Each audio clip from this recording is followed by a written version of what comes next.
Check.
Good afternoon, ladies and gentlemen. How are you guys doing now?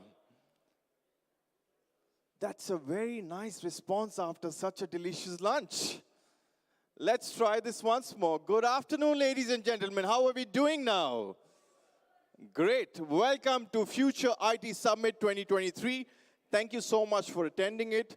GEC Media presents the night edition of Welcome Future IT Summit. Let's go for GEC Media once more, people, before I start the second session. Thank you so much. My name is Karan Bhatia. I'm your host for today. I'm also a comedian, but we're not trying any jokes today. It's a serious event. It's about sustainability. We'll stick to the session. And I have a lot of information coming your way because the panelists, the speakers are going to shed light on the topic of cloud and sustainability. Moving on, let's start with our next panel discussion.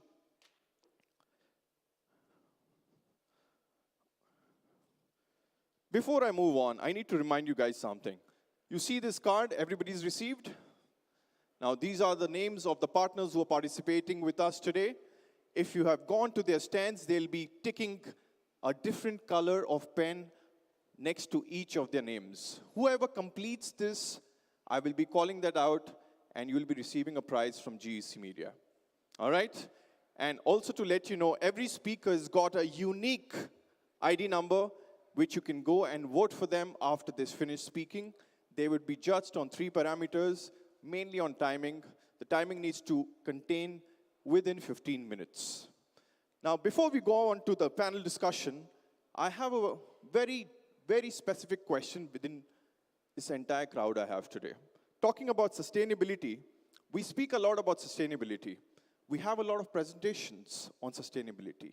We have quotes on sustainability. We have kids being educated on sustainability. But I would like to go around and ask you guys personally what sustainability means to you, and is there anything specific you have done consciously to make sure that in your daily life you're containing or including sustainability? Okay, can I come around? Can I have an extra mic with me, please? Great. Anybody on this table would like to tell me about sustainability in your daily life? You, sir? Anything at all which you're incorporating, could be the smallest of action? Smallest of the action, actually, we are spending most of the time in the office. Yes. We try to do something right in the office, right? So we try to reduce our carbon footprint by doing a lot of virtualization, cutting up a lot of servers, and try to go with energy efficient solutions. Nice. But at a daily life, most of your life is spent at the office, right? Yeah. So apart from the office, is there anything else you're doing at home or within your family or telling people to do? Because the first thing I did at my family is that I reduced the water bottle consumption by installing a good filter. Wow. So that I don't buy plastic bottles all the time. Very nice. So that's one thing, and reduce, reuse. Yes. These are the principles I try to. I think plastic is the biggest enemy when it comes to environment. That's a very great thought. And teach my children to switch off the lights whenever it is not needed. I think that is every parent's nightmare. Please switch off the light. Please switch it off. Yeah. So this is. Thank you so much, sir. Please, what's your name? My name is Shiju. Let's give it up for Mr. Shiju. I would like to move around, ma'am. What do you do for sustainability? What we are doing for sustainability, for example, is if we leave the office in the evening, Yeah. we switch off our AC, at least in winter, and Wow. also for the weekends. And you can save so much energy if you're just doing that little switch in the Yeah. evening and a little switch in the morning to switch it on again, and it saves you so much I think energy that's great. consumption. What's your name, ma'am? My name is Iris. Can we please have a big round of applause for Miss Iris? That's a great thought. I think we all can pick small little things from here for our offices where we spend most of our time. Anybody from this table would like to tell us anything from sustainability? Hi. A lot of things. I think the first and most important thing is to set up the data sets and the KPIs, because if you don't measure the KPIs of your sustainability, everything is wrong and everything is right. So setting up a matrix with the KPIs and start measuring these KPIs is the most important thing. So simple things like how many print, how many papers you are doing, switching off the computer after the working hours, all these kind of things can be a KPIs measured in a big matrix. Right? Yeah. Thank you so much. What's your name, sir? Ali. Let's get up for Mr. Ali. Thank you. I think these are basic things which are not included in the rule book. If we just include it in the rule book, any of the offices and every of the offices will be able to implement it, because now it's just a thought where we need to save the environment, but there is no implication of it. Anybody from your table? Me. Yes. Go for it. He's not prepared. I save a lot of water. I don't know if it's right to say this in this. I was coming to that. I don't know if it's safe to say this in this forum, but I drink every night. So I've stopped mixing my whiskey with water. So Very I'm saving nice. a lot of water. That's beautiful. I think you're doing great justice to the beverage. I thought he'll say, I save water. Me and my wife go for shower together. That's also another way. Anything here? Sustainability, sir. Yeah, from the job perspective, I'm from the education industry. Yeah. So we have recently introduced e-books for the middle schoolers Okay. to be able to avoid a huge chunk of books laying in our stores or unused, etc.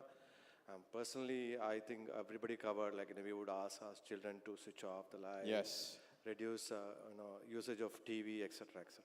Yeah. Yeah, thank you. What's your name, sir? Rajesh. Rajesh. Let's get up for Mr. Rajesh.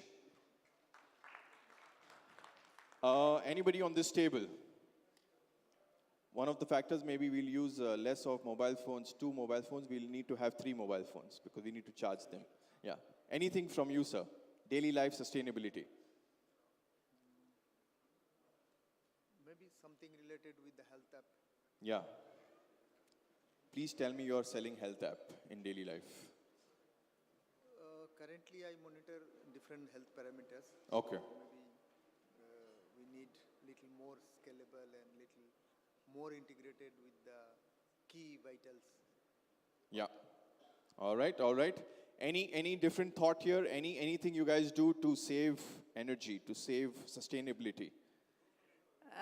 What I do is that I carry my own bottle to office, so I don't have to use the plastic bottles.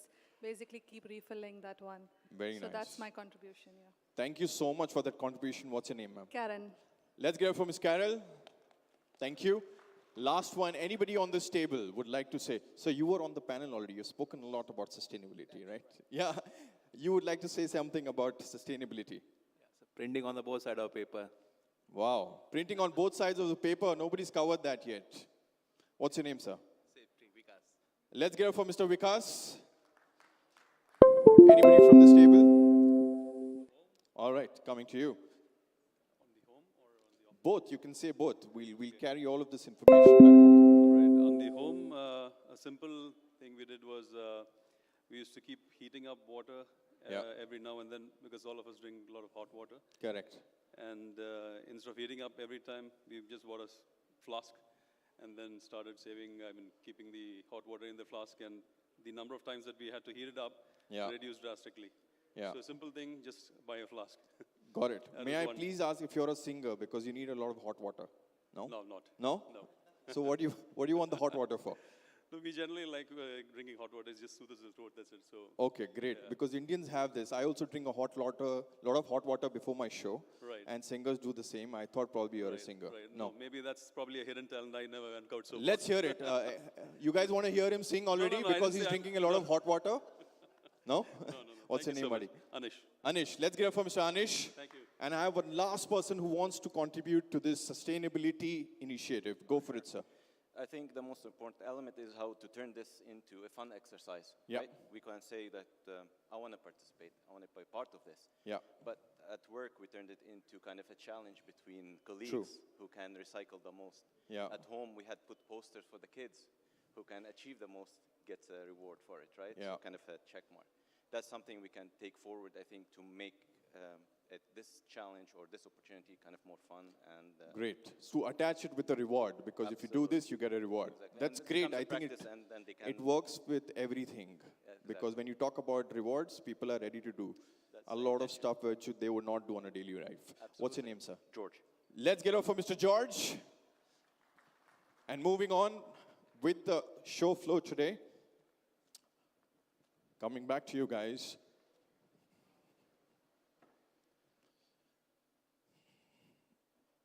All right. The next, I have a panel discussion which they're going to speak about leadership in 2023. I have been told the panelist and the moderator in these sessions are legends in their area because they're going to speak about leadership. May I please request Mr. Ajay Rathi, CTO, Druce International, to please join me on stage. Let's get up from Mr. Ajay Rathi. Joining him is Alan Broward, Head of IT Technology, Etihad Rail. Let's get up from Mr. Alan. Joining him would be Anindo Banerjee, CIO, Altizam Asset Management. Welcome, sir. Welcome. Mr. Peter Jesper, SVP of IT, Noon. Let's get up for Mr. Peter. Welcome, sir. We have Mr. Tamal Chakravarti, Group Head of IT. Let's get up for Mr. Tamal. Dr. Issam Al-Falasi, Chief Contact Center Business Officer, Moro Hub. Let's get up for Mr. Issam. And the last one, Vivin Bhavani, Transformational Leader, Experienced CIO and COO. Let's get up for Vivin. Over to you, gentlemen. Hello. Which one is going to work? I need to find out. Is it going to work? Hello. Oh, yeah. Oh, I thought we are having a circular economy. This one is going to be circulated as a sustainability. You can give it to. So good afternoon, everyone, and good afternoon to the panelists. The topic today, which is a very hot topic, is about sustainability. And the second one is leadership, so that we can create an environment of sustainability within the organization where we work, within the team, and at home. So with me, we have six eminent, six eminent personalities. One of the facts I'd like to tell you about this is between these six people, they have 130 years of experience across all the domains. I think perhaps some of them has worked across multiple domains, some has worked across few of the domains, but across all the domains, we have 130 years of experience. There are engineers who has grown up, there are MBAs, and there are non-engineers also within this team. So today's, I'll just try to be starting with the first person. Let me shoot at Peter Gesper. Peter Gesper is the youngest of all this. And that's the reason he's the first one. Peter completed his, I'll give a small introduction also about the person before I shoot my question to him or any one of other person. Peter has completed his college from University of Bedfordshire, an MBA from Cardiff.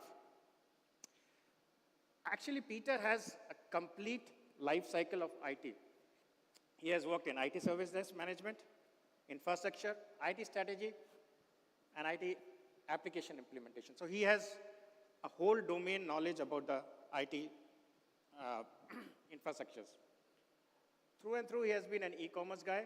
He has worked in Amazon, Souk, and currently he is heading the IT in Noon.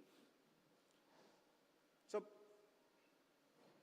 Peter, the question to you is, because you have seen the entire spectrum of technology, can you please shed some light on your married life?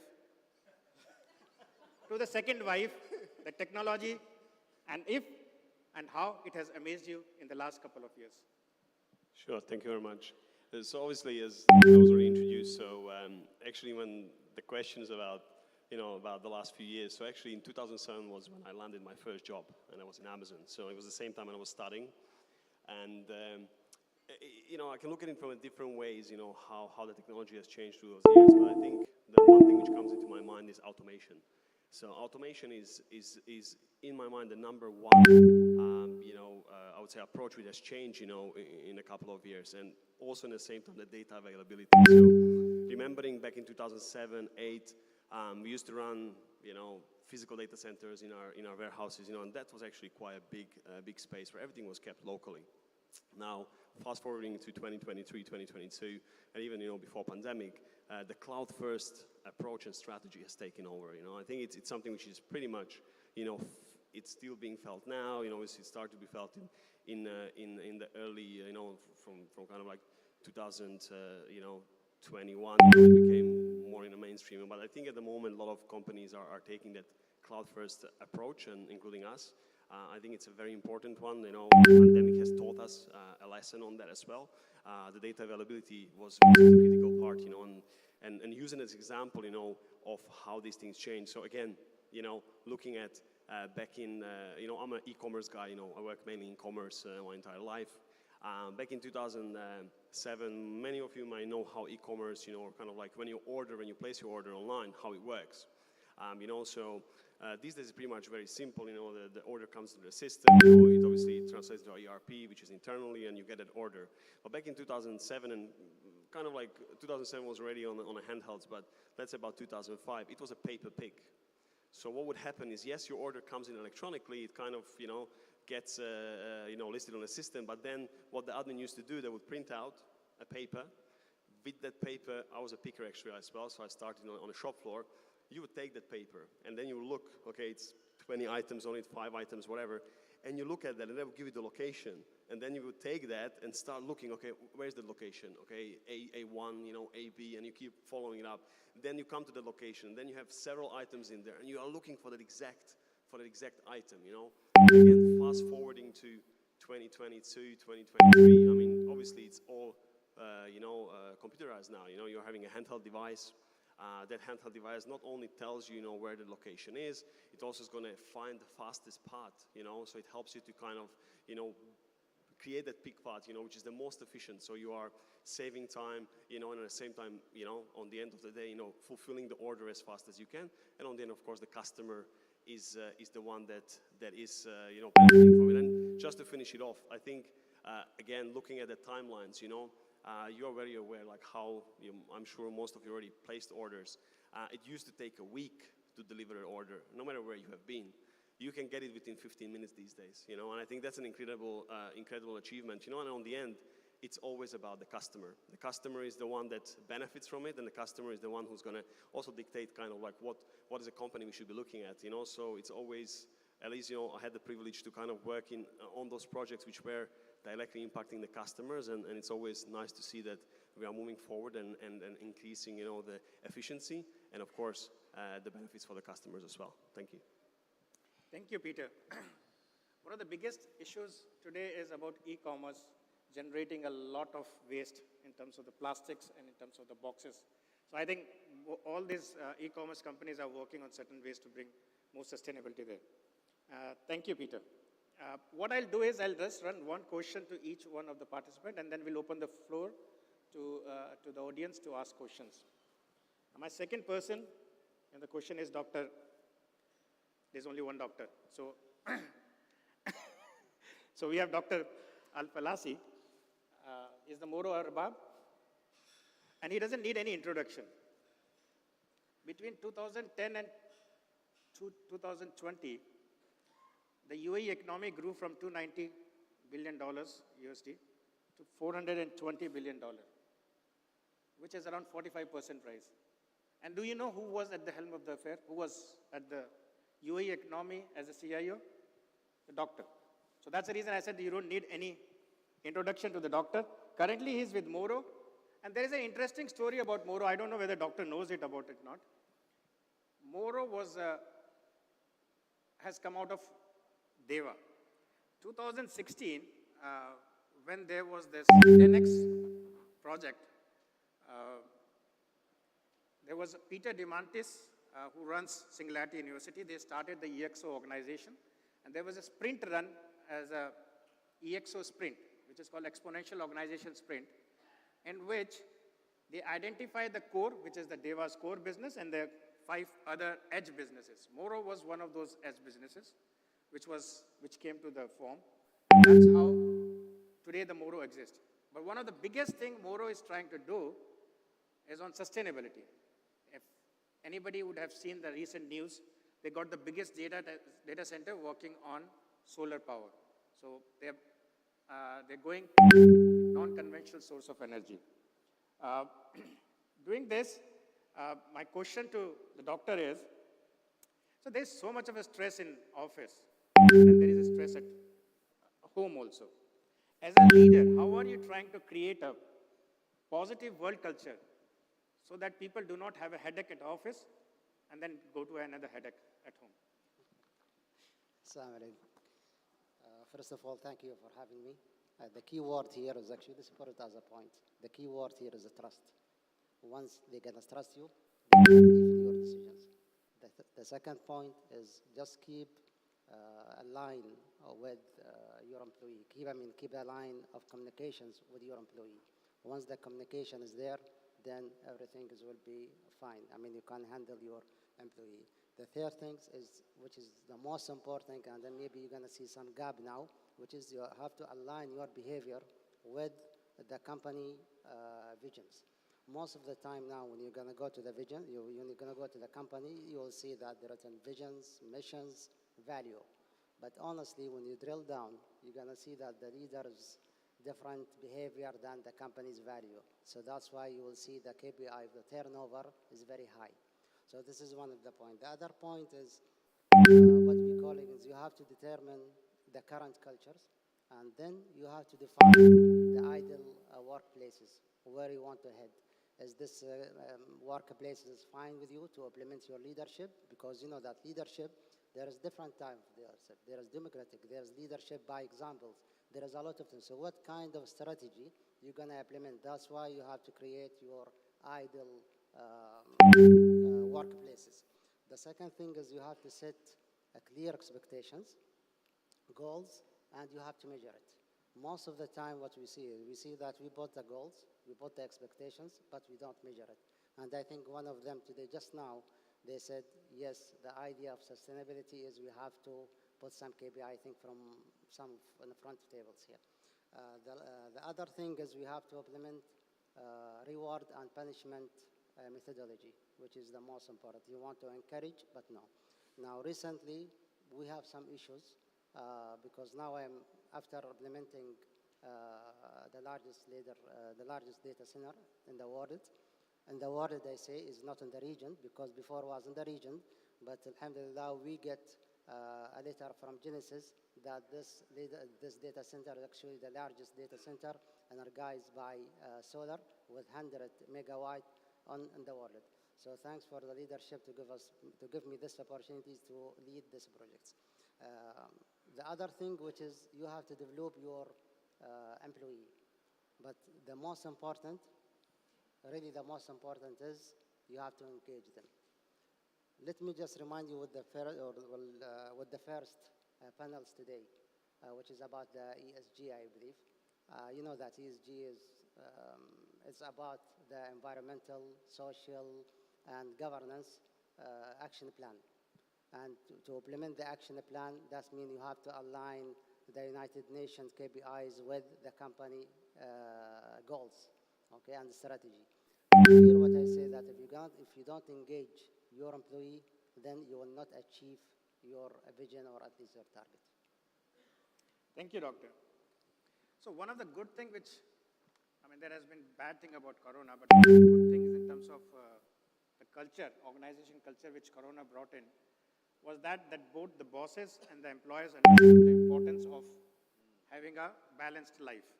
And organization also understood that, one of the biggest thing we all IT guys says that IT's importance has increased.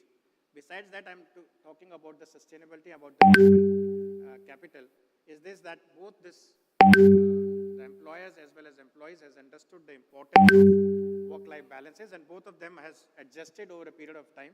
And the leadership has recognized the importance of even working from home is okay.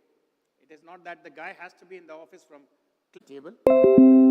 Since I have never crossed, I have met most of these people, I haven't crossed Vivian before, I'll ask him to introduce himself, what he's doing, and what he proposed to do it. But the question for him is, because you have so many, if you move across so many domains, what is some of the common mistakes a CIO or a CEO or a leadership team makes in their journey that they can avoid so that life can be much more fruitful? Thanks, Ajay. So I think every leader is different, and the paths that they've traveled to get to a leadership position and their training is also different. So naturally, the mistakes that we make as leaders will be different too. So I think it's easier to look at it from a perspective of what is a successful recipe that we can replicate. And in my experience, a lot of the leaders that get the most out of their team do a few things well. I think the first thing that I've seen across domains and across leaders that have been very successful is that they galvanize their people with a common purpose. So instead of starting with the what or the how they should go about achieving certain things, they create a movement around the why, so people understand the greater purpose. And the other thing that they do well is encourage feedback, bi-directional feedback, that is. So they don't just give feedback to people on an annual basis when HR forces them to do so.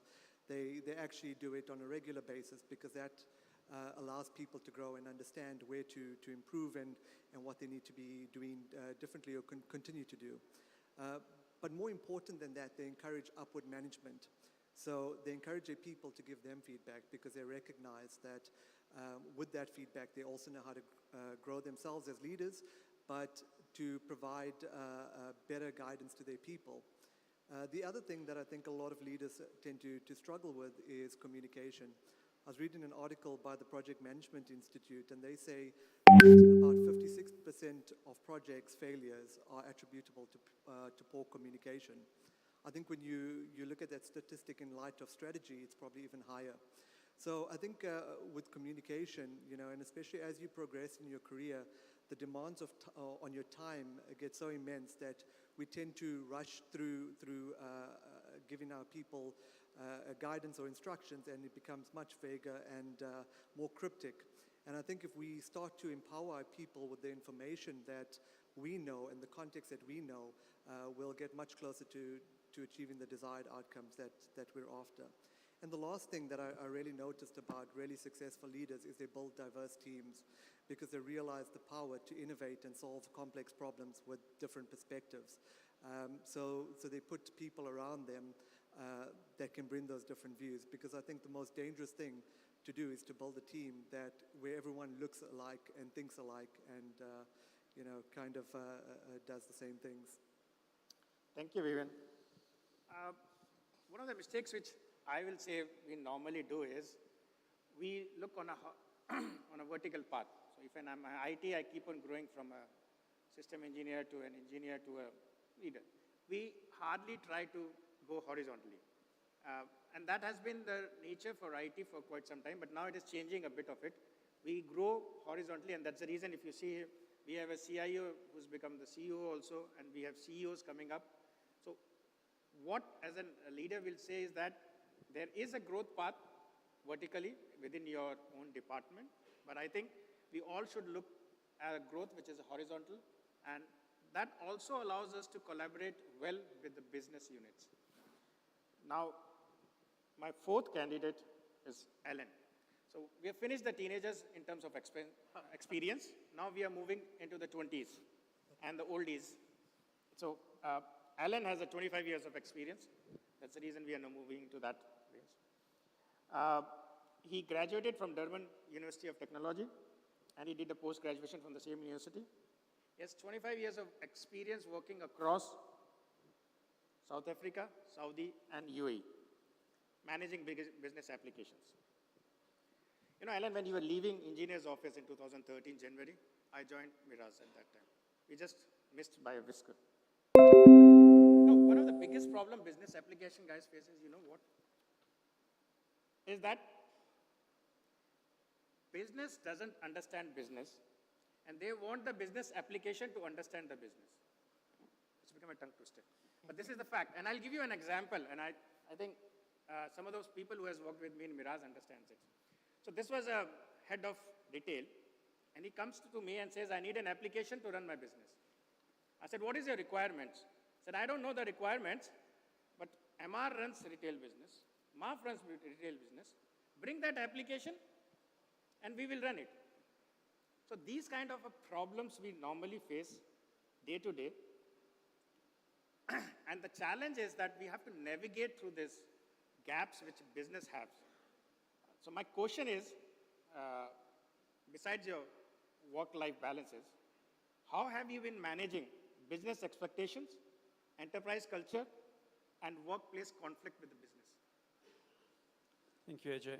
Um, Let me start with business expectations, and I think you mentioned it early on. It's ensuring that you actually understand those business requirements.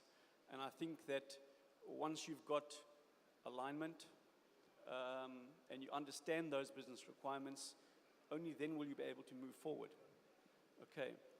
Communication with your key stakeholders. Understand who the key stakeholders are. And again, the business knows business. IT guys know IT. We know how to deliver these particular projects. And one of the key success factors that I have had is to ensure that we embed the business value into these particular projects. Okay, how do we go about doing that? Defining KPIs. What are the business outcomes that you're actually wanting for these particular projects? And measure those KPIs at each one of those stages of the project. Okay, that way you're keeping people engaged, you're keeping people involved, and you're keeping your level of communication up. Two last points on that is, what I also try and do is try and engage the business throughout the delivery of particular applications. Get them involved right during the development stages. Don't give them a massive surprise during UAT and the business sees applications that you are trying to deliver for them based on their business requirements as a major shock. Okay. And the last point on business, on expectations is always plan for the unexpected. Okay. In terms of corporate culture, it's a very, very varied topic. And I think when it comes to corporate culture, it has a profound effect on employee and on team morale. And we as leaders have to try and create an environment that is conducive towards a happy, positive environment. You know, there's many other factors. There's perks, benefits that keep employees and teams happy. There's also, they look at us leadership in terms of stability. You know, try and keep toxicity out of the workplace. Another very good point, we touched the topic very briefly, is work-life balance. Very, very important. Trying to keep people as healthy as possible. Healthy mind, healthy body, healthy mind. And that's one of my core mottos. Coming to the last point, Ajay, I don't want to hog all the times. I see the lights flashing at me like a disco here. Is on conflict. Conflict needs to be tackled head on. It is something that can't be left. Otherwise, that particular issue festers and it becomes out of control, spirals completely out of control. Don't choose sides. Take a pragmatic approach to it. Listen to both sides of the story. Yeah, that's it on. Thank you. Thank you, Alan. So one of my take on conflict management is, do not try to win all the battles. So it's a human nature. If you are in a conflict, people want to win, and it's always there. Somewhere or other, they want to win. So choose your battles. Allow people to win some of those, in spite of knowing that that's going to create a problem. And that's from again, an example in my organization where I've worked earlier. The business wanted a particular kind of a software. I knew there is a problem in that. I told them, but they focused onto it. They want that only. And this comes from the retail business, which I was talking earlier. I said, go ahead. At one point of time, I wrote it, and then we went ahead. It failed after 6 months. From there onwards, for the next 4 years, nobody questioned. So always try and choose your battles and try to win that, and also lose some of those battles, because that gives an ego comfort to the people. That's one of those mantras I use it for conflict management. So my penultimate candidate is Anindo. You know, Ananda completed his college and then he went into another college, which was Siemens College. He was one of those person who was on a fast-track leadership program. So Alan has worked in 3 countries, but if you look at the countries, Anindo, as I was trying to look through it and I was trying to read this. So there were so many that I stopped looking at the countries. So he has worked at entire Southeast Asia, India, Southeast Asia, Europe, and then finally landed in Middle East. If you, I mean, the guys here from India, no, this doctor is there when he writes, and he writes those degrees, MS, MBBS, and all those things. If you go to Anindo's profile, you will find a long list of those things with triple X at the last. I mean, X, 3 companies. He has actually worked with me for some time, so I know him, his ins and out a lot of, besides that.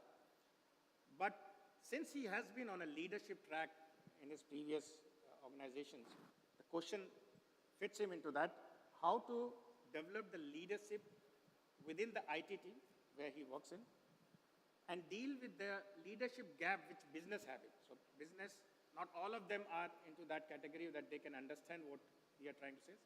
So creating a leadership environment within the team and managing the leadership gap within the business. How are you going to do that? Thank you, Ajay. So just to set context, leadership for me is a combination of how you shape up the mindset of your people, how you create new ways of working in your teams, and how you collaborate with the larger organization to create that velocity, agility, and that heartfelt excitement towards work in general. And then combining all these capabilities to create a culture which Alan spoke about, which is value-driven and embedded into the culture of the organization. So just to give you some examples, in my previous job, I was very fortunate to report to a group CTO who I believe was a master when it came to cultivating the growth mindset and working through the challenges of an organization when it came to organization culture. So with him at the helm of affairs, we created this culture of knowing how to learn in our technology teams with a focus on business reinvention and thought leadership. To close on the leadership gaps, we identified business accelerators with a digital mindset, purely based on a person's passion to work on something new or a new technology development. We call them business kernels. And along with these business kernels, we did very regular IT roadshows on our products and services to evangelize the value of IT and kindle that interest on technology within the business units. And these initiatives, and I can keep going on, and many such more, created that change in perception in IT stakeholders, in business stakeholders, who previously thought IT was a barrier, and they became a supporter or an enabler of business outcomes. Yeah, so that's my take on this whole topic. I think we are getting into the evening disco lights. So my take on leadership skills is, I'll just explain my views, because I am asking questions, so I'm just also giving my answers also. Is this that I try the team to fail and get up. You know, there is a saying in Hindi, and I translate in English a little later. गिरते हैं सहसवारी मैदान जंग में वो तिल्फ क्या गिरे जो घुटनों के बल चले. That means that those people only will fall who are on the horse. Anybody who is crawling on the ground cannot fall. So they will fall, they will get up, and they will at one time be able to ride the horse. So that is the reason many a times I've allowed the team members to fail, so that they get up and they go further in that. That's one part of the leadership. But the gap which is there between the business leadership also has to be filled by some way, because again I go back to the human psychology, and I've studied a lot on that, and that's where I say. So what we used to do is we will make the business owner as the project manager, and he says we'll support you from the back. Now he becomes our go-to person. He will go and solve all the issues which business is creating. Otherwise, if you go and it becomes an IT project, it is us fighting with them. So that's one of those areas we use it. So these are the two ways I had managed it in my previous organizations. Now coming back to the last one. So now we are getting into 30s. So Tamal is the senior most CIO in the group. He comes from a non-engineering background. So Anindo is the most traveled CIO and Tamal is the most verticalized person. He has worked across audit firms, oil and gas, agri, FMCG, telecom, and finally in hospitality. Before we came in, I was talking about his secret 36 years back. I met him. He doesn't know, is it? But we'll talk to him a little later on to that. The question for you is that, since you have worked across multiple verticals at multiple companies, what do you think is the best and the worst decision you have taken in your career? Okay, so don't go my white hair. My heart is still 16. So yeah, I have worked across many verticalized my whole career, worked across many companies. I think my biggest learning out of all of that was I spent too little time in each one of them. And I corrected it and worked for 15 years in a telecom company, then realized it's too long and came here and started working with a hospitality company. The point that I'm trying to make here is, it is important that when we get into an organization, we need to stick with it, understand that business, because that's the only learning that you get. When I joined an audit firm, it was one of the biggest ones in the world, Arthur Andersen in those days. Now it's, of course, defunct. It was such a huge learning opportunity. I traveled the whole world. I could have met a lot of wonderful people. I could have done a lot of pitches, sales pitches, etc., etc. I could have designed solutions, but I left it too quickly, right? And somewhere down the line, maybe once I was, say, 15 years in my job, I realized I could have probably worked in Arthur Andersen for a little longer. I would have met a lot of good people there. I tried going back, but now the doors were closed because my whole journey had shifted from being a consultant to the other side of the table. So that's one learning that I had. So probably it's best that you choose wisely, and once you're in, you give it the time that is required for you to understand the business. Also, it helps you in growing your skills, mentorship skills, and you also become a mentee. There would probably be people that you would, once you joined and you've spent time with a lot of these people, there would probably be these people who will help you through the journey in your career journey and also your life. Like in telecom, I spent 15 years. I have made so many great people, and one of them is the guy who runs the Mobile World Congress. He is the guy, all your phones, you have 3Gs, 4Gs, 5Gs, 6Gs. He's the one who's designing all of that. Now, being close to such a person, you get to learn a lot of things, get to understand a lot of views. So those are, I think, carry-aways for you for the rest of your life.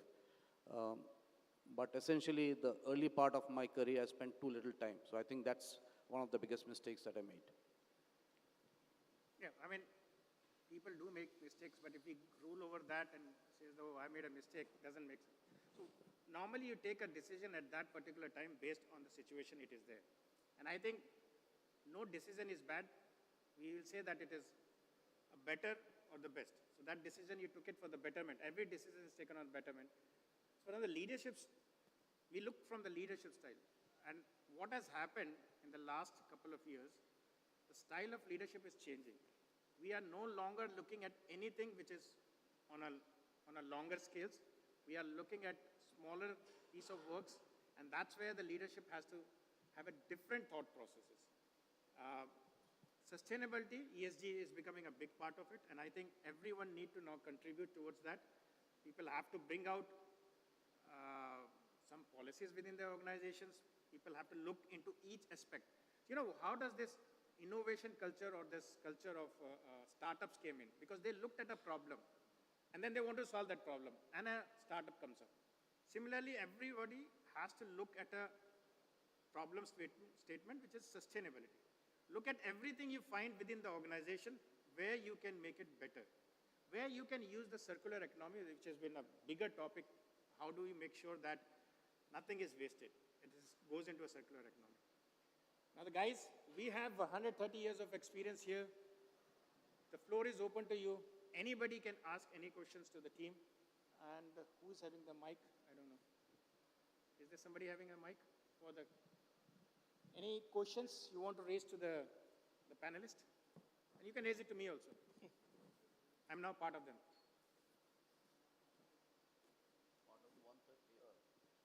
No. Then it goes to 160.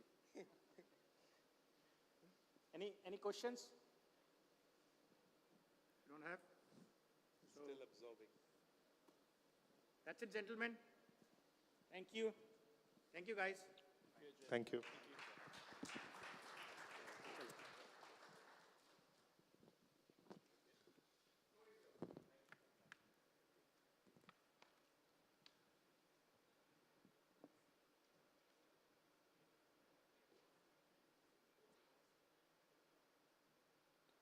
Thank you so much, gentlemen. That was really insightful. Moving on, I have two upcoming keynote speakers, and then we move on to the awards. May I please request my next keynote speaker, Mr. Manas Sarkar, Technical Director from Trend Micro, to join me on stage, please. Let's get up for Mr. Manas.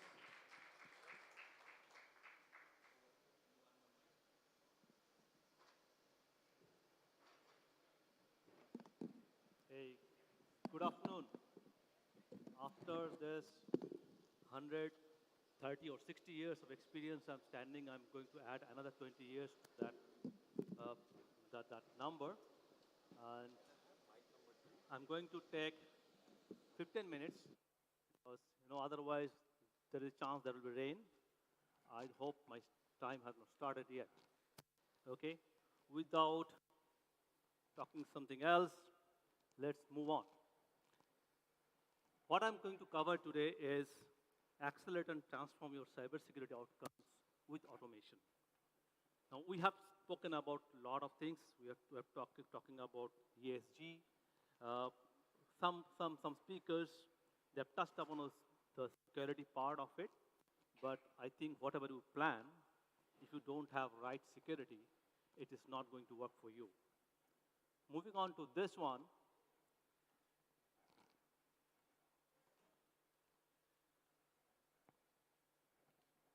I think it's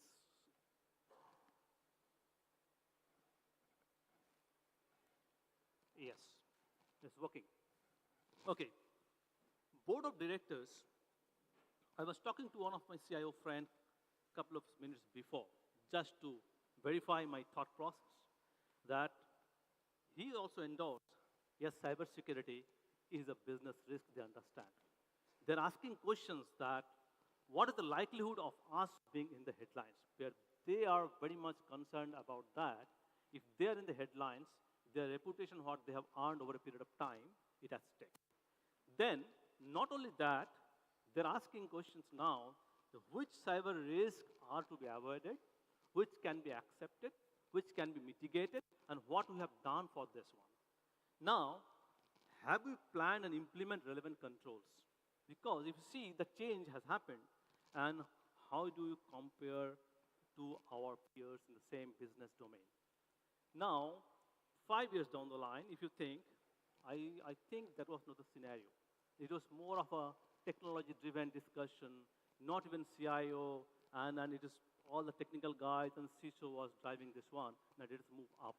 This is the good change has happened after pandemic, right? The CISO's perspective here.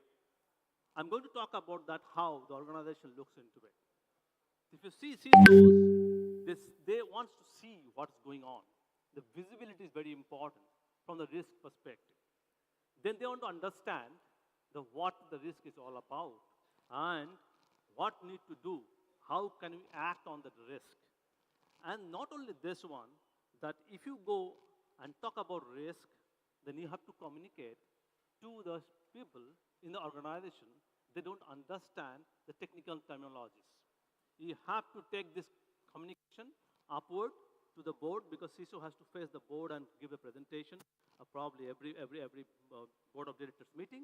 And then you have to go down to the people, all the users, they are aware about security risk. in the organization. Then you have all different teams in the organization, right? I was having one meeting with one of a customer. In that meeting, all the 3 different teams were there in the meeting. And one was this from the IT operations team, one was from cloud team, and one was from security operations team.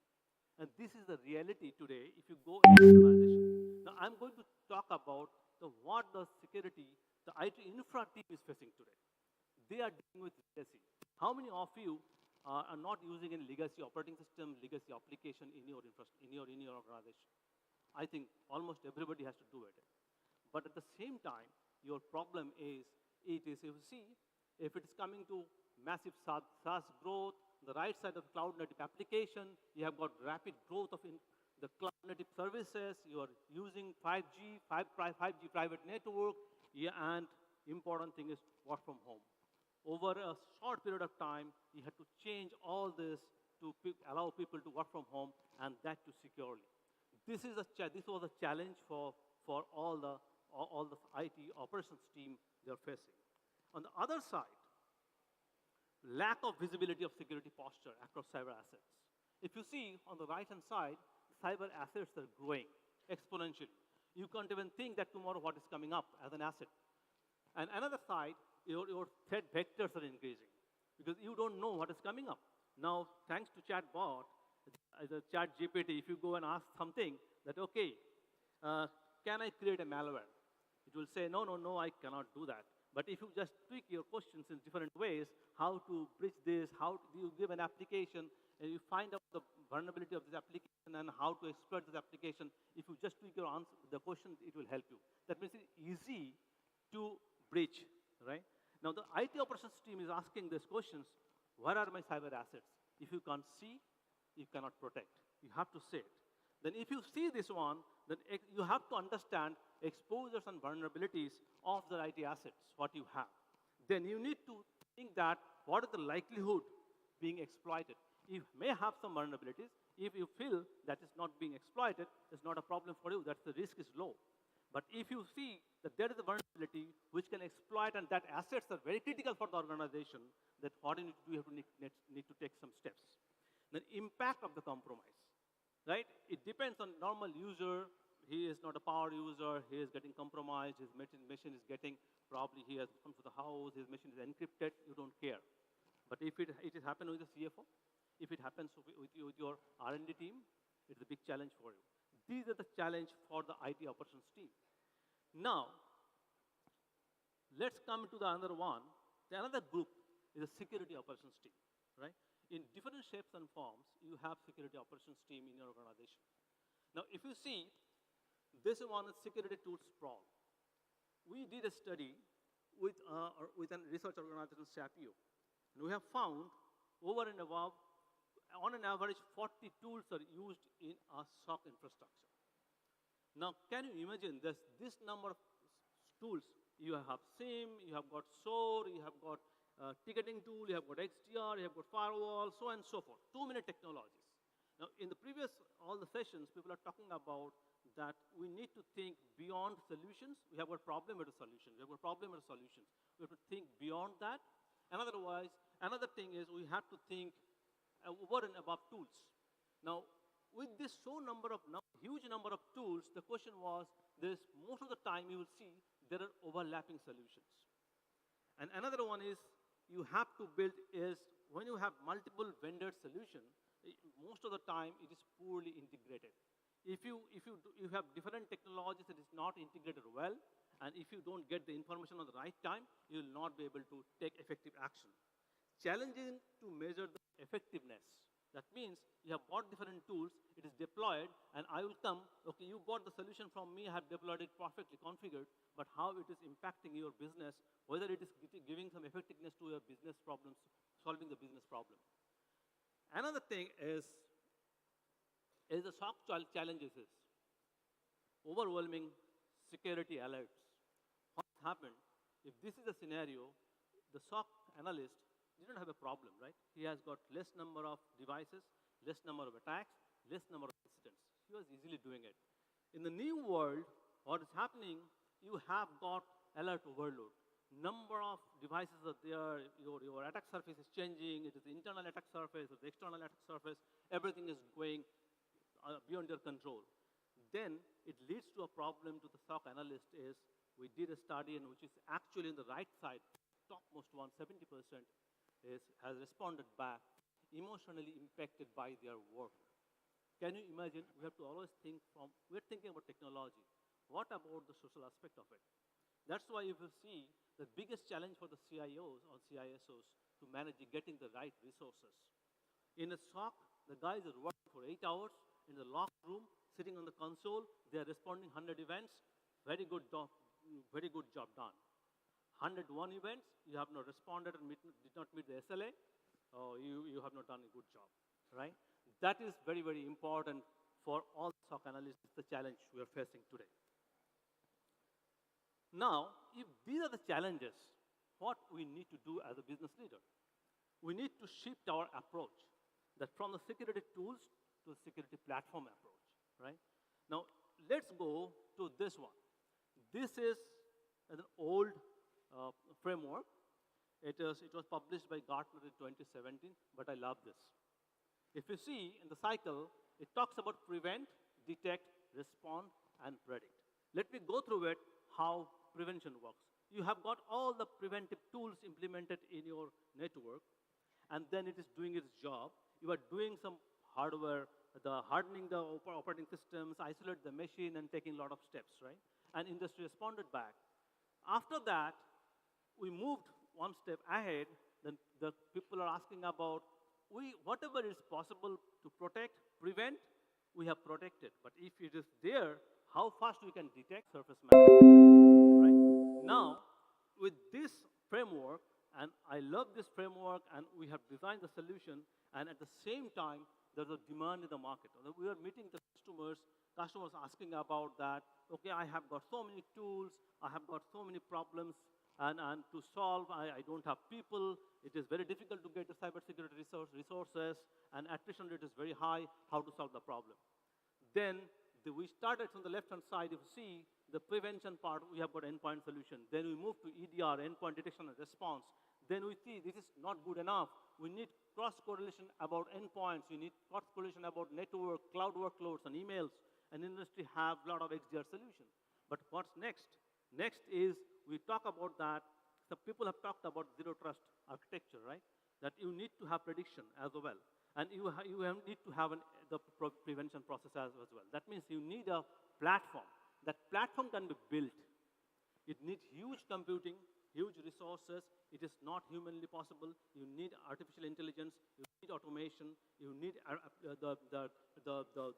the right infrastructure to do that. These were the demand from the industry. You're asking about this solution.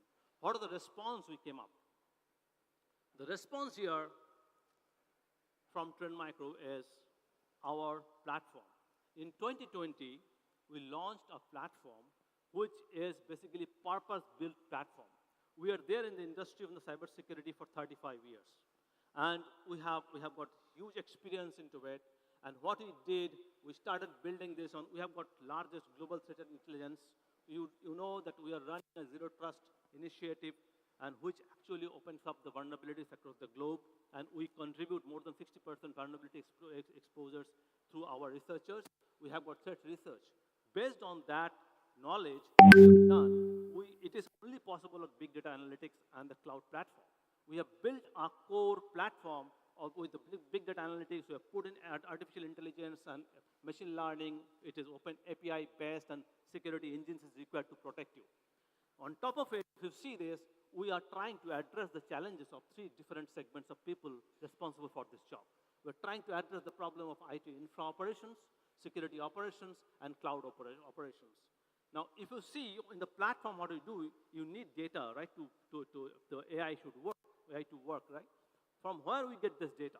We're getting data from the users and identities, endpoints, servers, emails, IT, OT infrastructure, and everything is pumping information, which is basically a telemetry data, not a detection only on detection logs. It is telemetry data. On top of it, it actually, using AI and machine learning, we come up with a model that it actually helps you to protect it. Then it drives through our zero trust security architecture. It will take you through. But zero trust architecture is not, you cannot achieve overnight. That you have to have a right strategy to do that. We are helping our customers through the platform that you can achieve zero trust architecture. And on top of it, which will give you that attack surface risk management as a platform view that what is your risk score of the organization. Every day morning, if you come up in the office, if you see that, open the console, that what is my organizational risk score? In this risk score is 60, and then what are the devices which highest risk devices for me? This will help you to take the right decision to go back, right? This is how we do it. At the same time, we understand we cannot do everything in the IT infrastructure.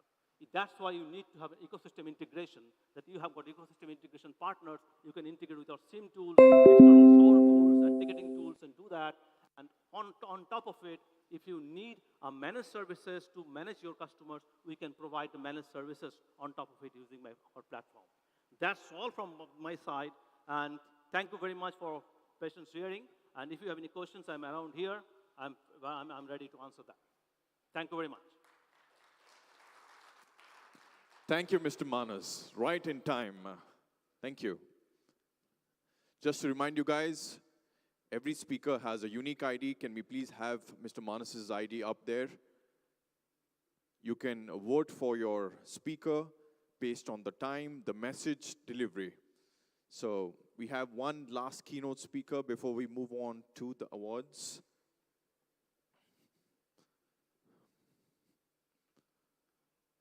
The next speaker I would like to invite is Mr.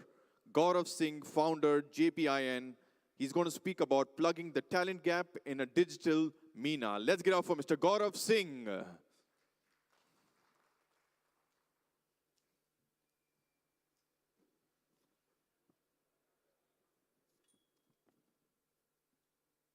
Hi, everyone. Firstly, a special thanks to Ajay Rathi. You have no idea, you solved the 50. Hi, can I? Yeah. Oh, perfect. Okay.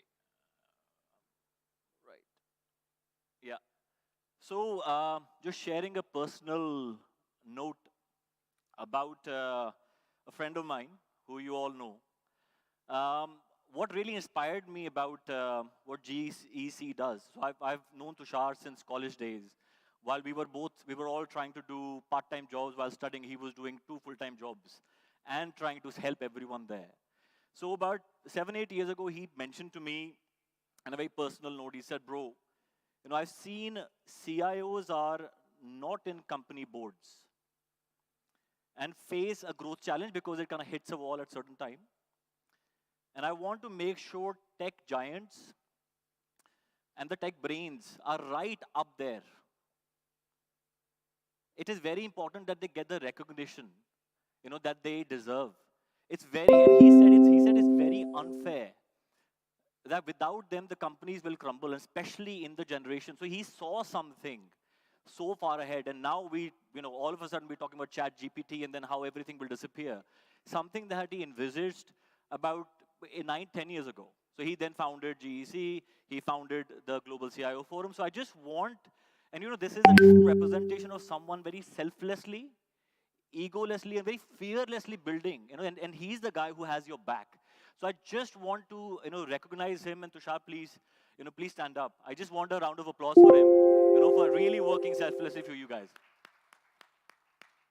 Right. Now, JP and Saras. So Saras as a word symbolizes knowledge, learning, and wisdom. Knowledge is meant to be available to all who are keen to receive it. And we are distributing that through technology. This is the tech forum. This is the right brain to be able to do that. So we as JPIN are building South Asia and MENA's largest end-to-end EdTech skills and placement platform. Again, the same analogy applies. You know, for us, it's about the bigger global picture. It's about borderless. So we are building the world's largest venture building and growth ecosystem across. I'm not really interested in the established markets because they've hit a wall, they've hit a ceiling. Everyone is looking at emerging markets. So we've already established, we are leaders between UK and India, Europe and India. But the intention is to be able to cross-pollinize talent, to be able to achieve and create global giants together. And we enjoy prosperity. So fortunately, we've been able to identify the right kind of future leaders and really back them. One very proud portfolio is here, Chingari Deepak. Hi. Their engagement time, so while everyone was rising, TikTok got banned, these guys came in. They focused on impact and skills. While everyone talks, these guys did it. Their engagement time is just second to TikTok and Instagram. So almost about an hour, really. So this is the next Facebook to see. We've invested across different technology sectors, so we understand. We looked at about 5,000 opportunities, invested in 40, and fortunately all 40 have existed and survived, and they're just shooting up, which is brilliant. So now our approach is very simple. It's about forming the right collective, and this is a beautiful representation of a collective. Over the next decade, around 100 billion is what we want to bring together with the future leaders of the technology world to invest and nurture into emerging markets. Whoever owns and dominates that is going to stay relevant. Whoever doesn't matter who you are. You can be a Nokia, you can be a BlackBerry, you can be a Kodak, you can be a Polaroid. It will disappear. So we are always hunting for the right future leaders. Spiritual economics is very, very essential. It is, we feel, are we creating a positive ecosystem for everyone? Just like I again bring back to Tushar, very selflessly he's creating a positive ecosystem while others are thinking, what will I get out of it? He says, don't worry, just build it and enable everyone. It's about building the right ecosystem egolessly. It's about giants becoming together. You might be a giant today, but you might not be tomorrow. New giants are coming up. So it is about openness, rise together. Don't compete, but collaborate and benefit from the trillions that are going to be generated over the coming decades. Now, the talent gap. MENA, extremely exciting. We know, but of course, big plans, big vision, we're focusing everywhere. But where are the people going to come from? You understand the domain gaps that exist? Banking, financial services, insurance, marketing, human resources, legal, IT, engineering, sales. Now, if you take a step back and see which is the youngest and the most potential audience from which you will pull your talent is Bharat, India. Now, stats about India, 70% literacy, 80% of the people are wrongly trained. They don't fit the right bracket, so you can't hire them. Only 25% are employable. Imagine that is an audience where you need to pull to. Everyone is pulling them. Now, some more stats I want you to just look at three very particularly. So 2 billion audience across South Asia and MENA. Young audience, brilliant, but 65% is under the age of 35. 1 billion of them need skills, education, and placement. Who is putting that effort? Who's bringing it all together? No one. It's just us. That is why we've launched JPN Saras. So everyone's future can be secured and we can grow together. India, of course, started in 2015 this National Skills Development Program. The Indian population will remain the youngest till 2070, 2070. 74 billion digital transformation investment in MENA. Now, if you see, MENA is still emerging. If you see the markets where talent has been trained, 57% vacant white-collar jobs in Asia. So if they can't fill it, how are you going to fill it? You have to really understand that some point it's going to hit a wall if we don't come together. So we have made a commitment to invest about 35 million in this instance into the platform to be able to nurture everything together.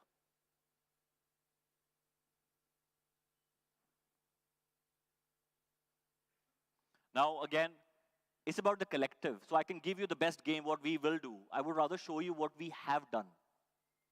This is the most powerful network effect that we have created in-house. These are people from within the family, the very tight collective. Chingari, of course, as I mentioned, 180 million users. They're focusing on providing employment, they're focusing on providing earnings to those who actually struggle for 2 meals a day and training them.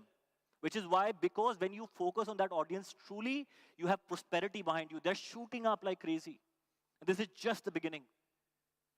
Content leaders, non-technology platforms, platforms backed by the National Skill Development Authority of India, the biggest rural ecosystem of the country, one of the biggest resourcing placement companies, interview training, emotional AI, and especially a huge charitable front, which is bringing world leaders together to educate young minds, especially those from disenfranchised backgrounds who no one really helps, but talks about.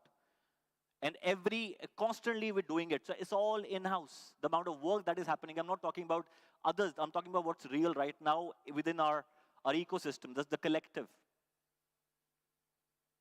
Now, to create this, there are two primary players who we are bringing to the table. One is Paragon, one is Shahani Group. And they are already Bharat's education and edtech leaders, and we are now expanding it to South Asia and MENA, from blue collar to white collar and to placements. Now, people feel, well, so you're a certain stage, you're a certain age, so it comes after that. No. Holistic education training actually starts from now, especially because the technology onset is doing. I have 2 young kids, so I understand how fast they're evolving. So Paragon focuses on kids from 2 years to 18 years. And from then, once we have holistically provided them the right information through technology through which they breathe every day, we are then bringing in the skills placement on the platform EdTech to be able to do this. Now, Paragon, as I said, if you have Disney, Marvel, so we've had these brands for a really long time. We've also been awarded by Disney for an amazing 10-year partnership, so very, very credible. We are the largest content owners, self-owned content platform, one of the largest in the world, especially in the 0 to 18 category. So dissemination through technology across ebooks, audiobooks, gamified activities, podcasts, animated read-alouds. This is how end-to-end you engage. But this is relevant content, and the dissemination for us is happening through all these platforms, which is why it is very easy for us to be. We have been doing work in MENA. Now, early child education, people focus on certain bits. We all understand, we all know, as parents, we also understand that what our kids are doing and what they're going through, but we keep it a little easy. What can we do? We can actually introduce them to a holistic learning ecosystem that applies to every kid everywhere in the world. It is not relevant to which jurisdiction you are. The holistic is very, very important, because if you don't do it now, you are ruining your future prosperity of a nation, of a corporate. How are you going to do it? How is the next generation going to take over and expand? You need to focus on it now. Not many people are doing it. We are the only guys who've been awarded multiple times for this. And if you've seen these, you definitely have seen our work in the MENA region with Disney, with all these things. So, typically kids will have some content from us in their homes, and we're going digital in a very big way. Shahani Group, a 100-year-old education family, owns about 25 schools and colleges on the board. Huge charitable front to be able to really fund those who cannot afford. So skills, but provided the right skills talent to be able to nurture them, have been awarded an award by late President Abdul Kalam as well, and by Mr. Clinton. But again, many people talk about blue collar to white collar, and then they educate, and then they say, well, it's best of luck, find a job. We've been awarded multiple times. Our intention is no. Don't do half a big job. You assess them for the right ecosystem. You train them on the platform. You bring the right funding where is needed. You provide the right online, offline learning centers. And then you place them. If you haven't placed them, it's a shoddy job. I'm sorry to use this word. It is not good enough. It's not going to help anyone really. So 360 owned ecosystem. Data analytics really trying to, and it's not new. We've been at it. behavioral science. What works? Am I going to fit you in something? Will I try and plug, put in a square in a round peg hole? No. And AI-driven, it matches your capability, your skills, and then drives it. It applies in every country. Imagine the benefit to MENA, to be able to embed it at a national, corporate, school, entire holistically. No one else is doing it. Now, I can say how amazing things we will do, but I would rather show you what we have done. So 90% job placement rate. 10% were, of course, very casual in their attendance, but we make sure they do it again.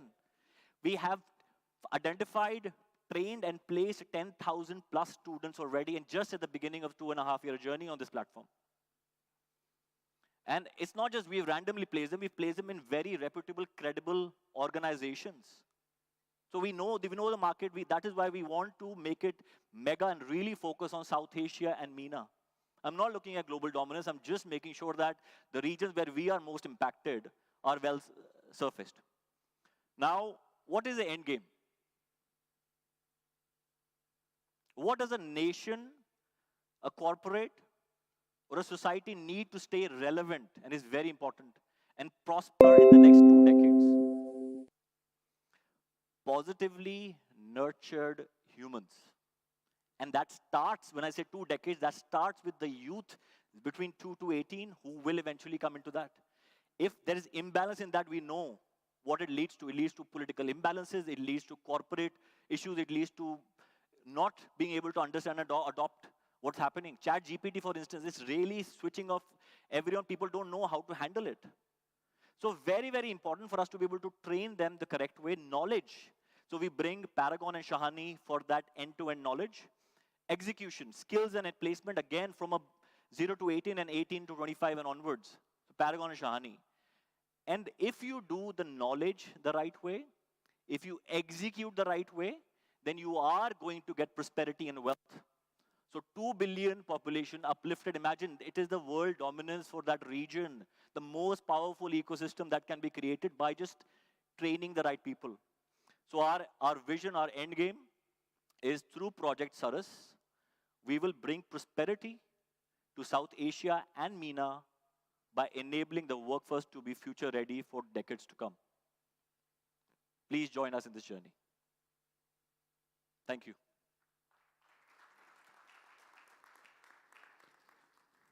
Thank you, Gaurav. Thank you. Thank you so much.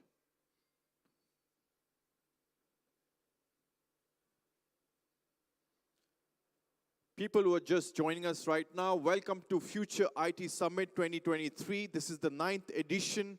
Welcome once again. And my name is Karan Bhatia. I'm your host for today. Let's give it up for GEC Media. Once more, people, to put up such a great show. Let's give it up for GEC Media. And now it's time for the Catalyst Awards. These guys who are going to be awarded are the movers and the movers and shakers of the industry. We're going to begin with these guys coming up here and receiving awards for their achievements, for the contributions towards the IT segments. Are you guys ready? Are you guys ready for the awards? I think this crowd has gone to sleep. I wish this was GEC Media. I would make everybody dance. Are you guys ready for the awards? Let's do this. Let's do this in style.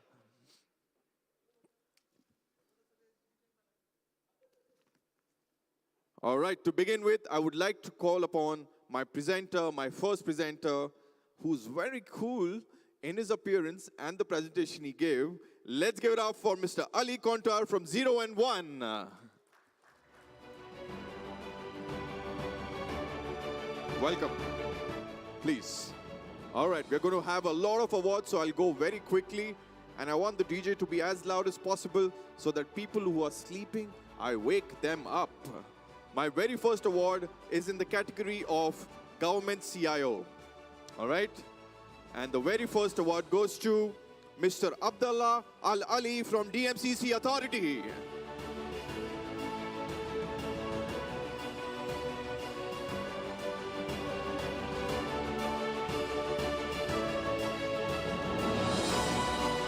Thank you, sir. The next award under Government CIO is Mr. Saif Al Seksek from Seha Abu Dhabi Health Services.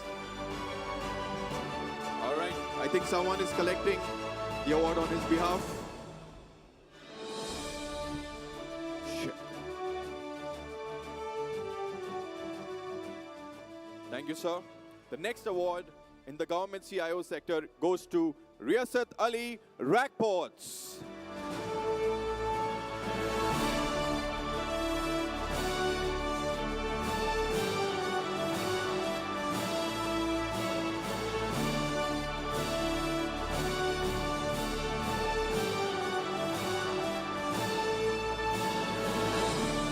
Thank you, sir. The next award on the government CIO sector goes to Mr. Mohammad Al Sabah from Abu Dhabi Chamber of Commerce. Let's hear from Mr. Mohammad.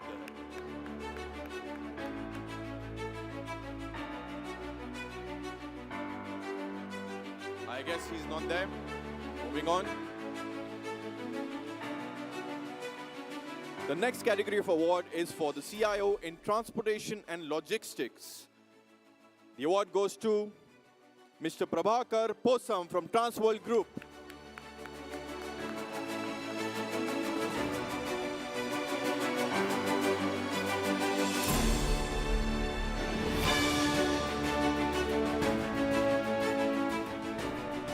I guess he's not here too.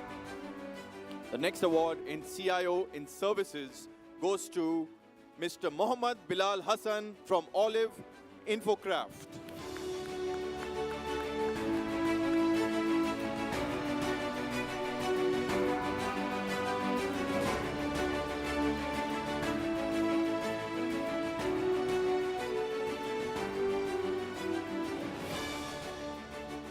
Thank you. The next award goes to CIO in retail, and the award goes to Mr. Syed Ashar Ahmad from Imar.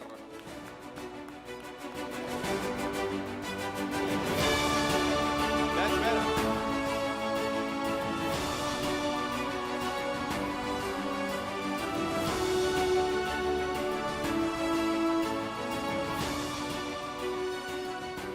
Thank you, Mr. Ali. Thank you so much.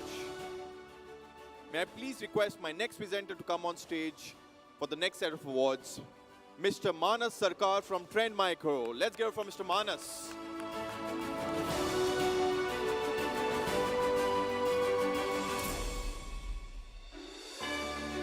Mr. Manas was right here with us some time back. All right, we'll bring him on for the next set of awards. He's not here. Yes. Mr. Manas, yes, we're looking for you. Come on, let's do more of jogging, sustainability. Welcome, sir. The next set of category is CIO in retail. And the award goes to Santosh Shetty from Leva Trading Enterprises.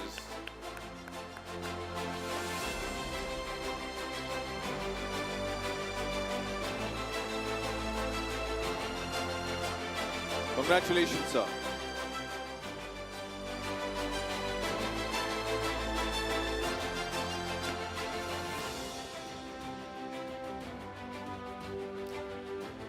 Thank you. The next, you got to be with us. You got to be with us. I think he wants to sell outside, right? You have a booth outside? You're fine? All right. The next award goes to, in the same category, goes to Mr. Ayman Othman from Union Co-op.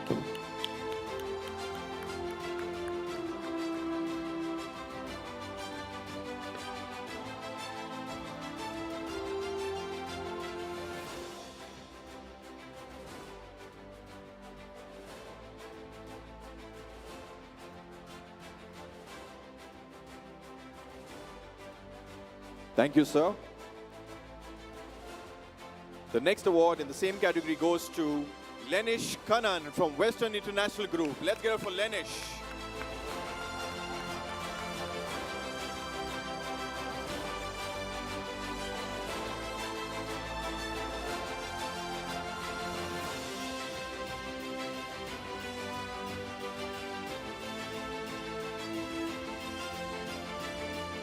Thank you, sir. The next award in the same category goes to Mr. Santosh John Thomas from African and Eastern. Let's get it from Mr. Santosh.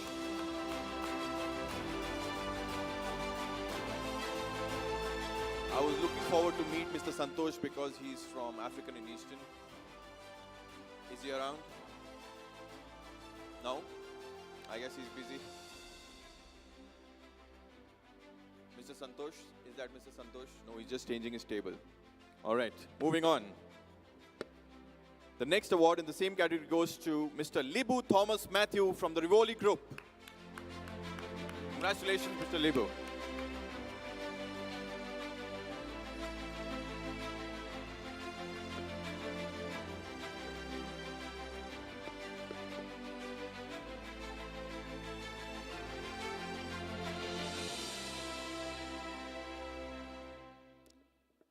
The next award in the same category goes to Mr. Anish Muhammad from Lulu Group International. Congratulations.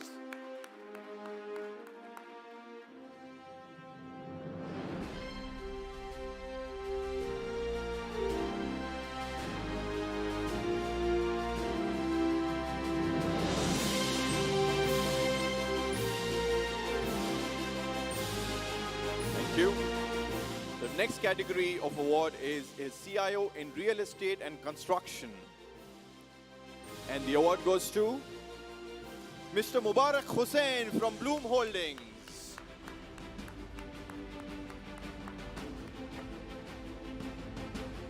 Every time I announce the name, someone gets up from one table to sit on another table, and I get excited. Mr. Mubarak, is that you? Let's give it up for Mr. Mubarak.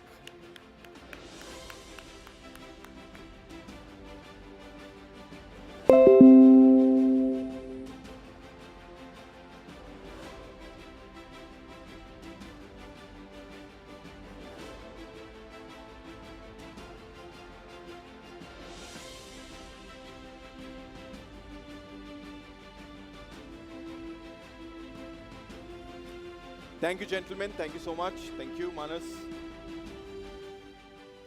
May I please request my next presenter, Mr. Sujay Patel, Regional Director, MEA from KISSFlow, to join me on stage, please. Let's get up for Mr. Sujay.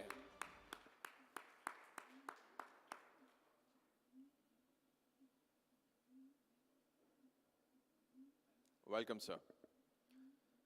CIO in Real Estate and Construction. The second award goes to Mr. Dinesh Kumar from Driven Properties.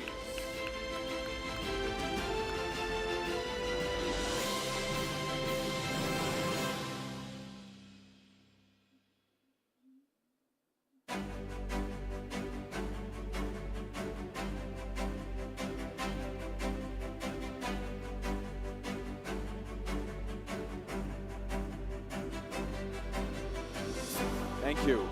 The next award in the same category goes to Mr. Ali Katkhada from Deepa United Group. Let's get it from Mr. Ali.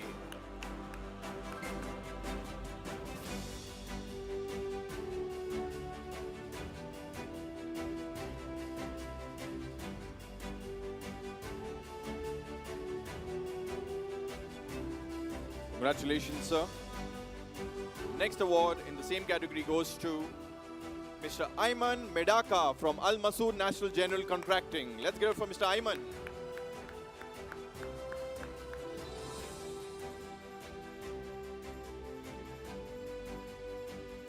Same story. Moving on. The next award in the same category goes to Mr. Fahad Deshmukh from Soba Realty. Let's get it from Mr. Fahad.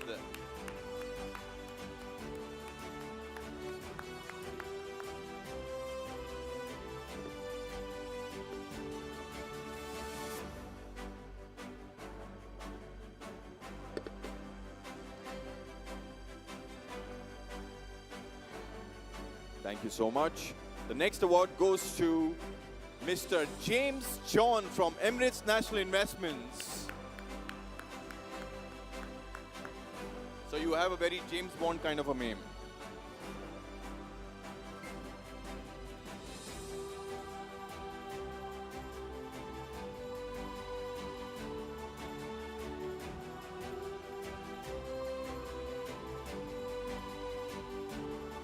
The next award in the same category goes to Damir Jaksik from Kio International Consultants.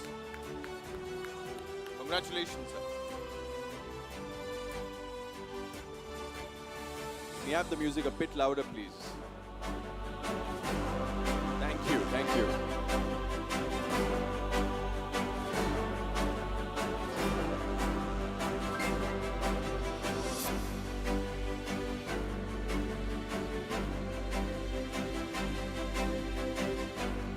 Thank you, thank you. The next award in the same category goes to Mr. Shrikant Kapoor from Arada. Let's go for Mr. Shrikant.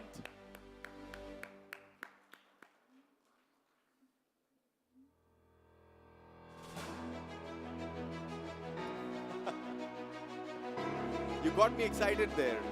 I thought you were Shrikant. All right. Thank you for your time, Mr. Sujay. Thank you.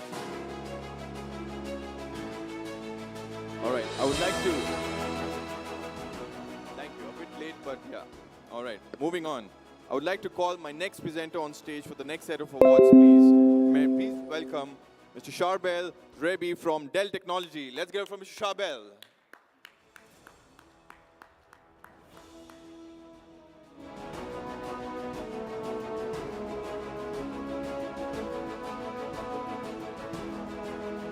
Welcome, sir.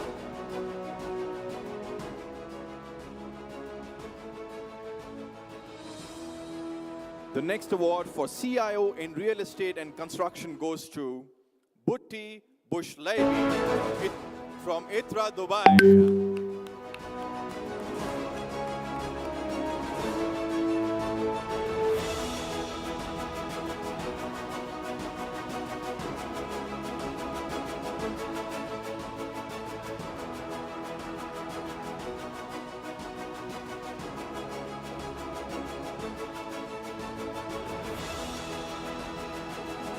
Thank you. The next award in the same category goes to Jayakumar Monachandran from Isa Salyal Group. Let's go for Mr. Jayakumar.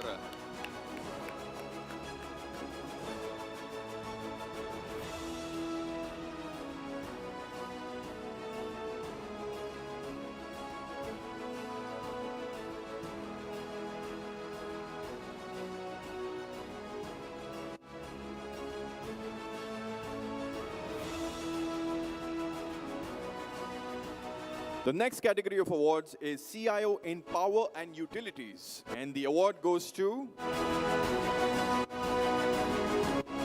Mr. Aditya Kaushik from Zakir Marine International. Let's get it from Mr. Aditya.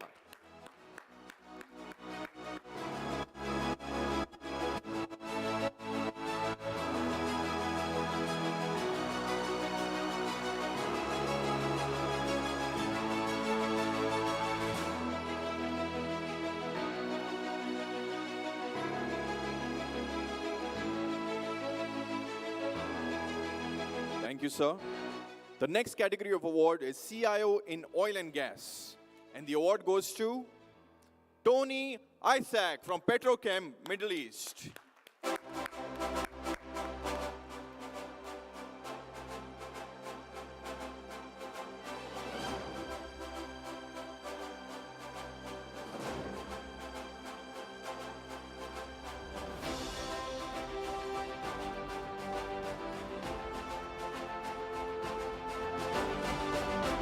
Thank you. The next category of award is CIO in Manufacturing. And the award goes to Mohannad Henawi from NAFCO. Let's go for Mr. Mohannad.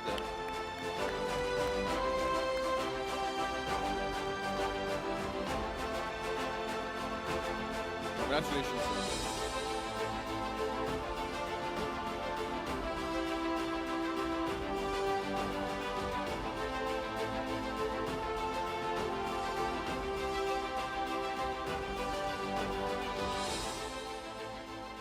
Thank you, sir. The next award in the same category goes to Mustanzir Aziz from Automec Group. Let's give it for Mr. Mustanzir.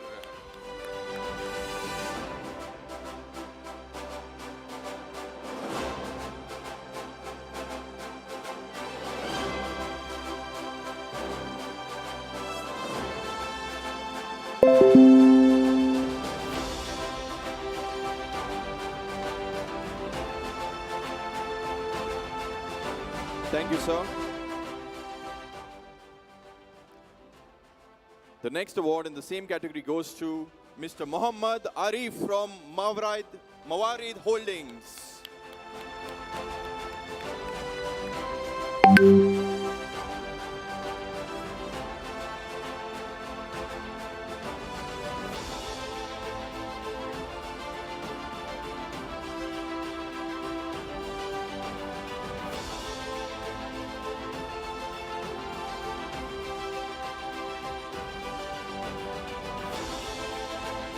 The next award in the same category goes to Mr. Swapnil Kadam from Laticrete, Middle East. Let's hear from Mr. Swapnil.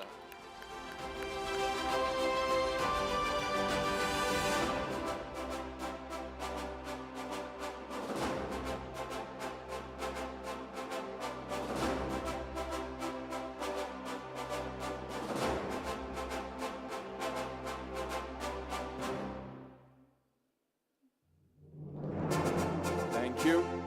The next award in the same category goes to Sheikh Muhammad Hafiz from Del Monte Foods, UAE. Let's hear from Mr. Sheikh Muhammad.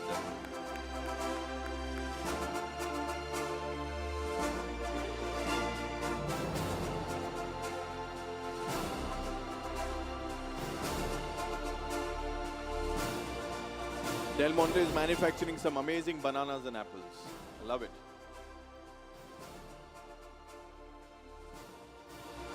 Thank you, sir. Thank you. The next award in the same category goes to Mr. Umesh Mulchandani, Bin Dasmal Group. Let's get it for Mr. Umesh.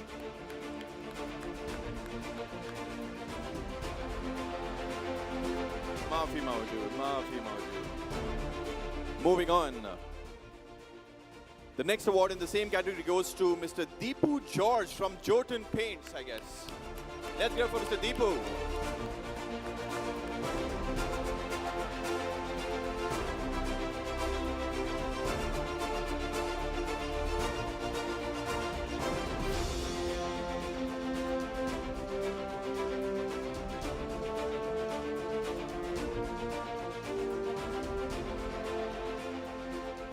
Thank you, Sharbel. Thank you.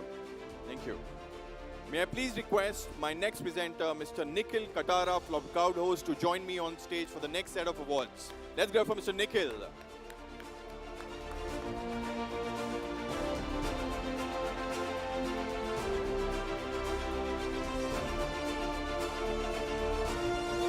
Welcome, sir.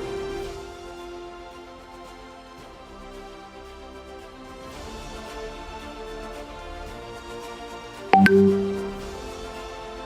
right, the first category of awards is CIO in Legal and Judicial Affairs.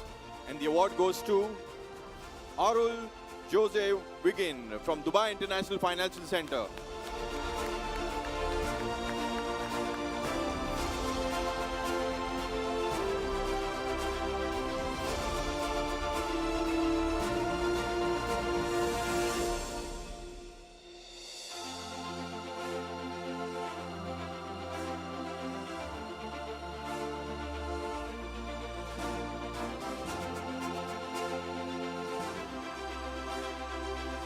Thank you, sir. The next category of awards is CIO in Hospitality. And the award goes to Mr. Mohammad Nofel from Royal Continental Hotels and Suites. Congratulations, sir.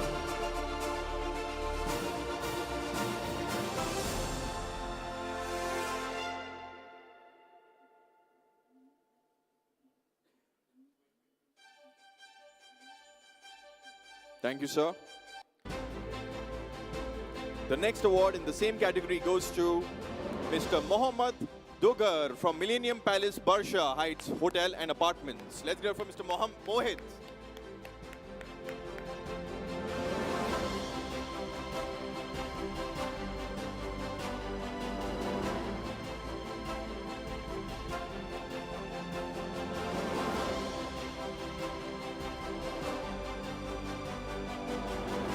Mr. Mohit, please smile for your friend's camera too. On the right. Thank you.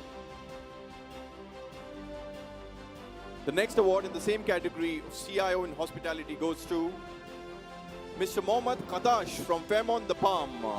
Let's give it for Mr. Mohammad.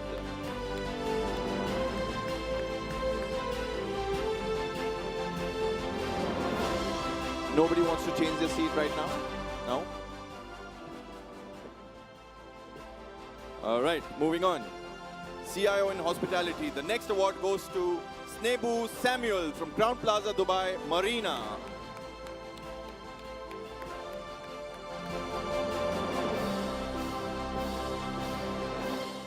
Congratulations, sir.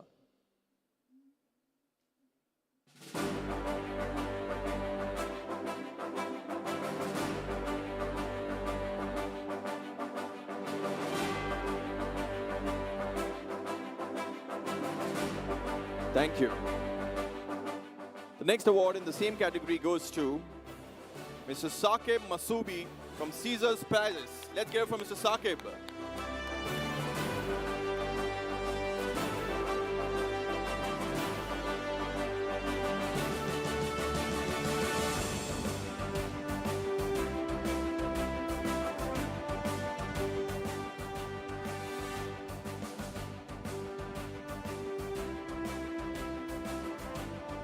Thank you, sir. The next award in CIO in Hospitality goes to Manish Mahajan from the Jumeirah Group. Let's go for Mr. Manish.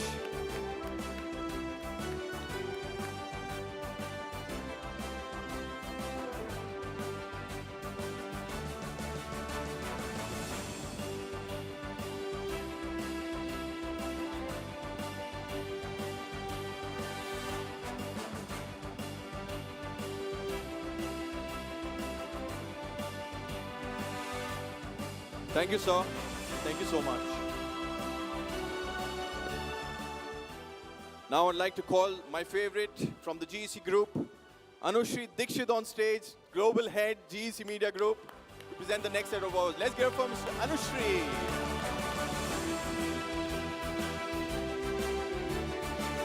All right, the first set of awards in the same categories, CIO in Hospitality, goes to Lijish Rajan from Rotana Hotel Management. Let's get it for Lijish.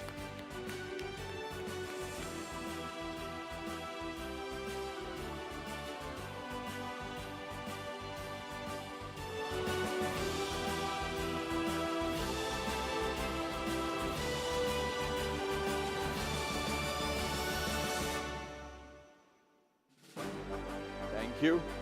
The next award in the same category goes to Sabin Subramanian. Let's give it for Mr. Sabin from Class Hotel Apartments.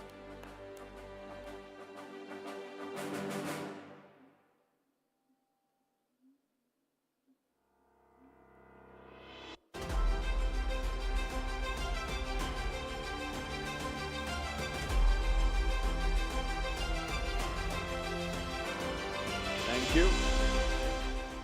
From hospitality, we are moving to healthcare right now.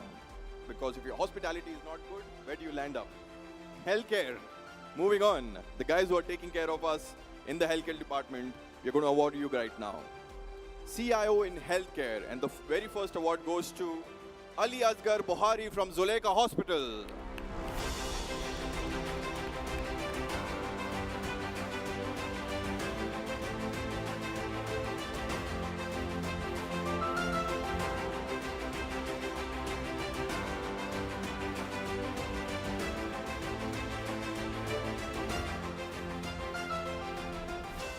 Thank you, sir. The next award in the CIO in Healthcare goes to Shijin Prasad RS from Cure Medical Centers and Pharmacy. Let's give it for Shijin.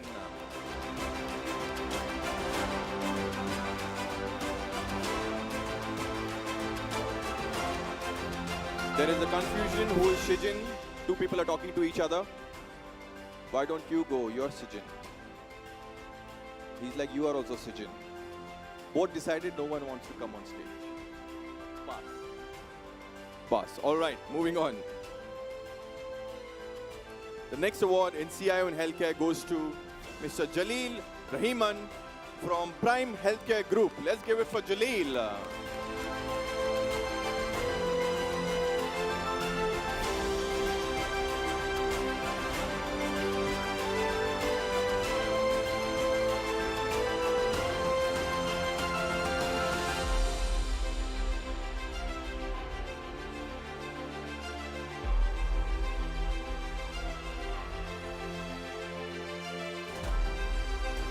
Thank you, sir.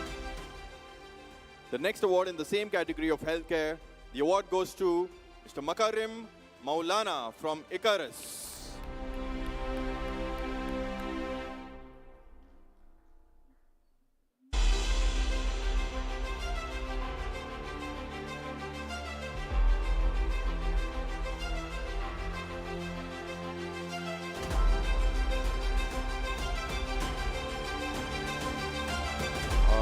The next award in healthcare goes to Mr. Mudassar Ali from International Modern Hospital. Let's give it for Mudassar.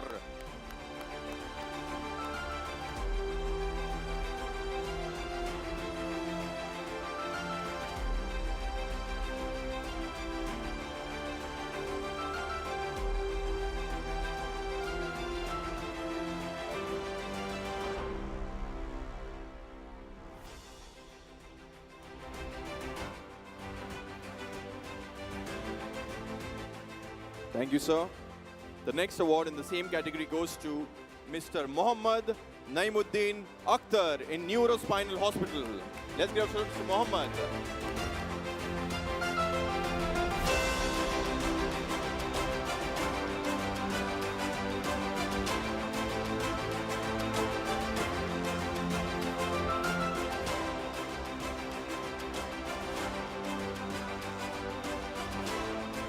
Thank you, sir. The next award in the same category goes to Mr. Rahul Cheruvelli from Emirates Hospitals Group. Let's get it from Mr. Rahul.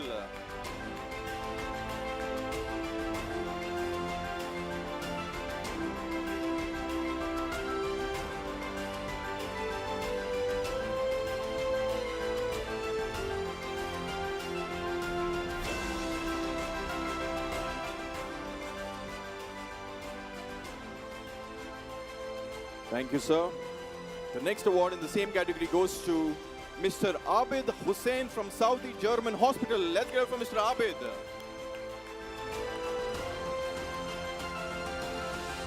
You guys have managed to create a 5-star hotel inside the hospital. Great stuff.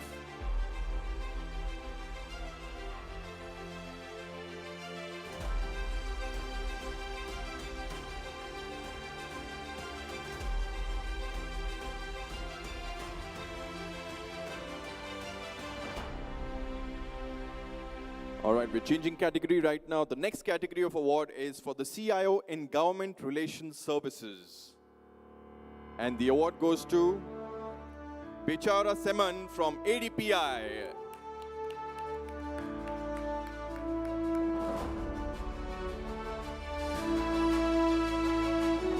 All right, moving on. The next category is CIO in Financial Services. And the award goes to Iyad Khashkash from Al Rams Corporation. I think we have Mr. Iyad with us, right? That's you.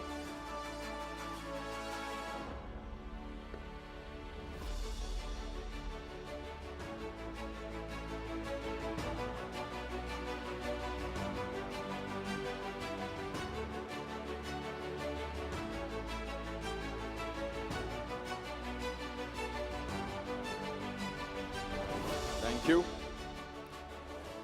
The next category is CIO in Facility Management. And the award goes to Daryanan Shetty from Eltizam Assets Group. Congratulations, sir.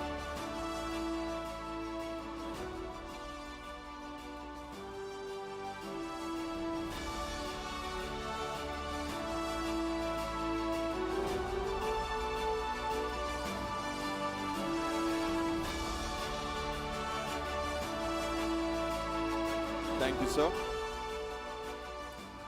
The next award is a lot of interest to me. It's CIO in Entertainment. And the award goes to Karine D'Souza from Dubai Holdings Entertainment. Please tell me you're here.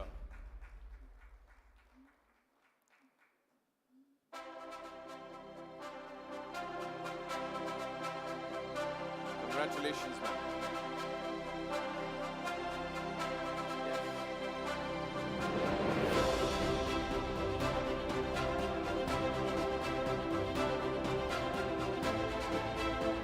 You and me need to have a competition. Miss Kareen, you and me need to have a competition whose shoes are shining more.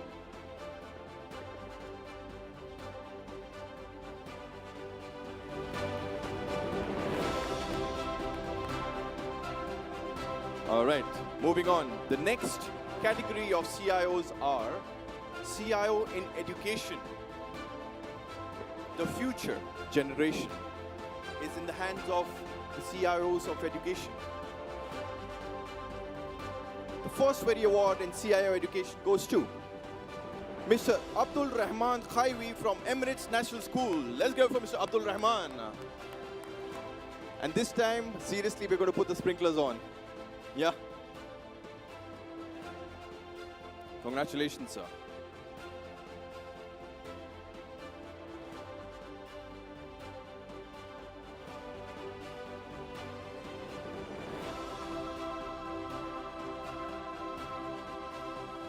Thank you, sir. The next award in the same category goes to Mr. George Akras from AMSI.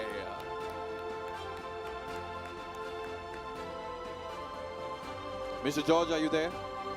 That's you. We have been looking for you all our lives. Where have you been, man?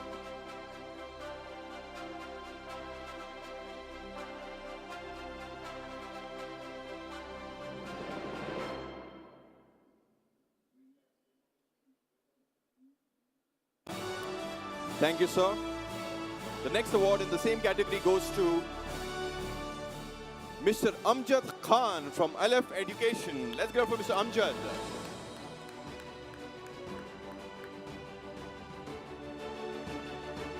Mr. Amjad is busy educating, or is he still here?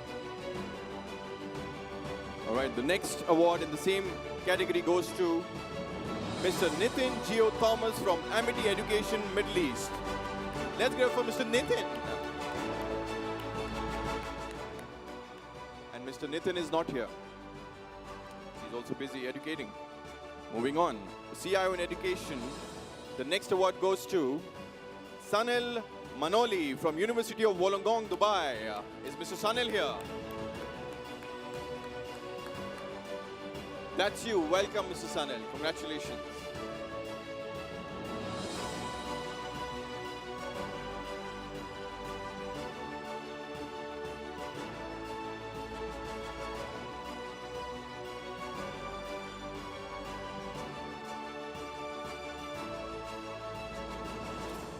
Thank you, sir. The next award in the same category goes to Mr. Krishnan Gopi from GEMS Education. Let's go for Mr. Krishnan. Come on, Mr. Krishnan, we are waiting for you. Maafi Maujud. Moving on. The next CIO in education. The award goes to Mr. Paul Collins from University of Wollongong in Dubai. Welcome, Mr. Paul, and congratulations.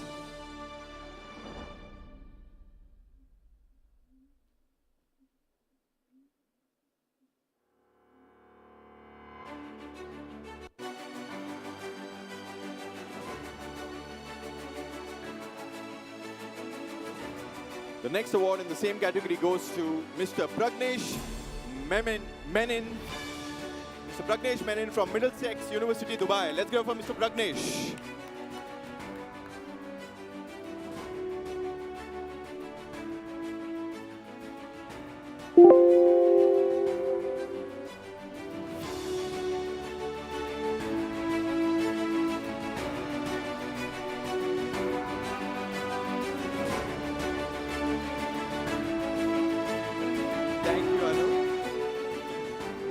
Thank you, Anu. Thank you so much. May I please request Mr. Ronak Samantre, the CEO of GEC Group, to join me on stage for the next set of awards, please. Mr. Ronak is coming all the way jogging.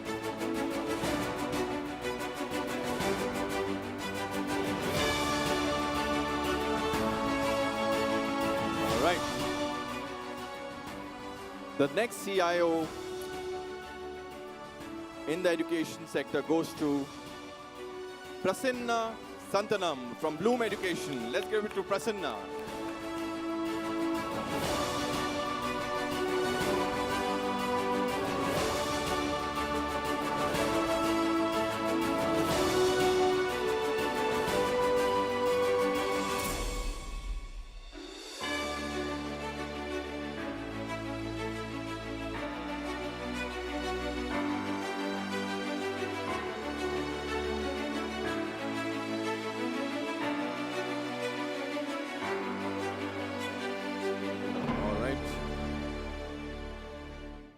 I've just been told my friend from African Eastern is here already.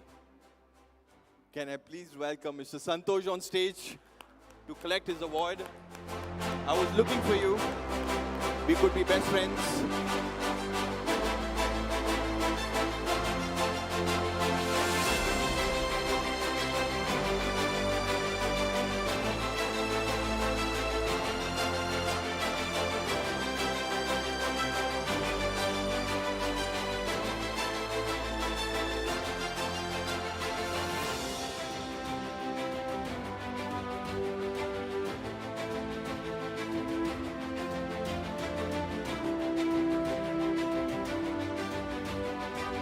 Congratulations, sir. Coming back to the CIO in education, there was a bit of a conflict, yeah, education and African and Eastern, but eventually we all reached there. The next CIO in education, the award goes to Mr. Pradeep Nair, the Aquili Schools. Let's give it from Mr. Pradeep.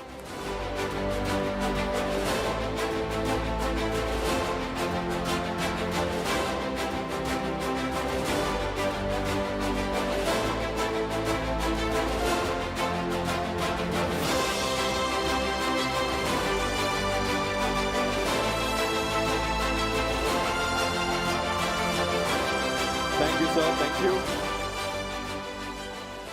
We're changing the category right now. We're awarding a CIO in consulting.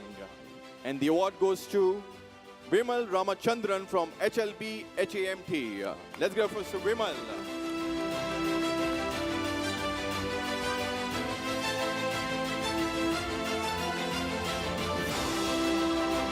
All right. I don't think Mr. Vimal is here. The next category is CIO in Conglomerate. And the award goes to Mr. Karthikeyan from Truebell Group of Companies.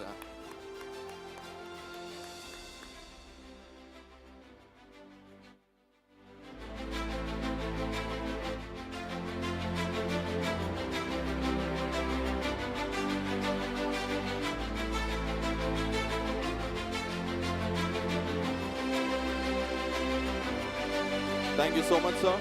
The next award in the same category goes to Mr. Gigi Matthew Thomas from Ittihad International Investments. Let's get it from Mr. Gigi.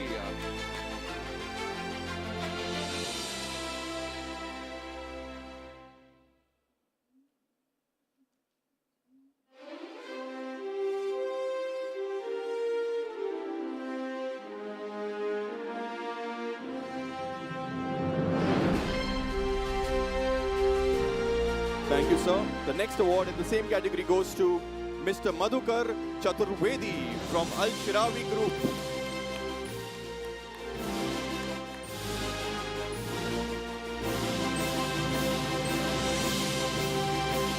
Congratulations, sir.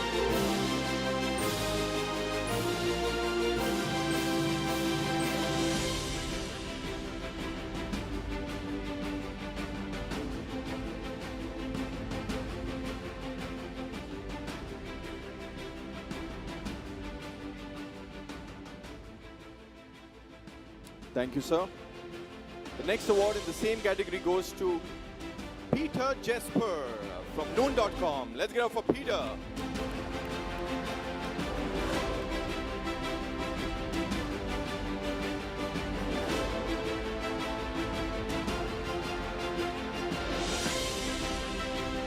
Peter, you're the coolest dressed CIO.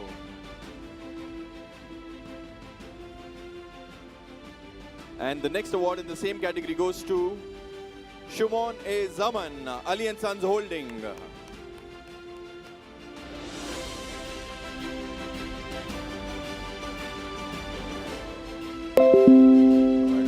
out here. The next award in the same category goes to Manish Bindra from Galadari Group. Let's get up for Mr. Manish.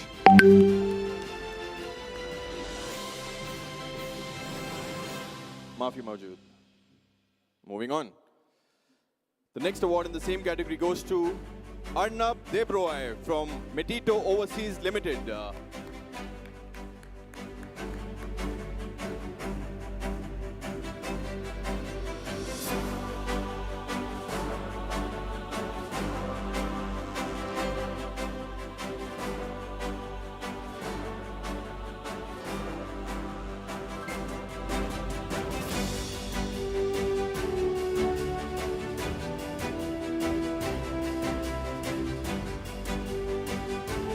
Thank you, sir. The next award in the same category goes to Mr. Madan Mohan from BDO. Let's give it for Mr. Madan.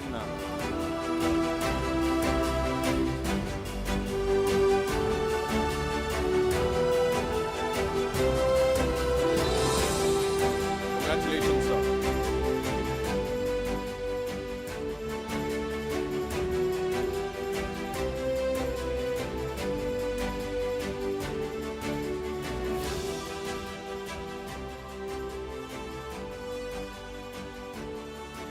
All right, the next award in the same category goes to Mr. Anish T. Varugis from Skelmo Group. Let's give it for Mr. Anish.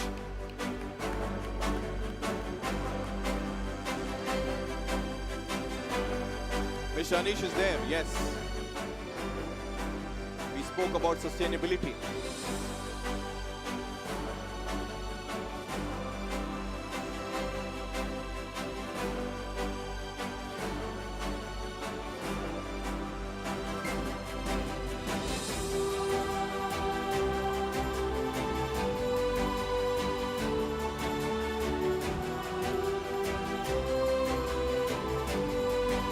All right, the next category we are moving on to is CIO in Capital Markets and Investments.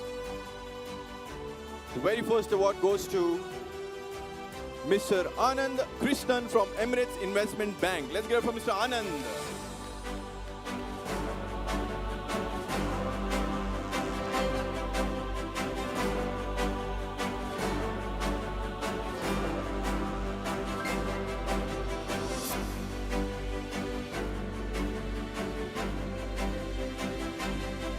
Thank you, sir.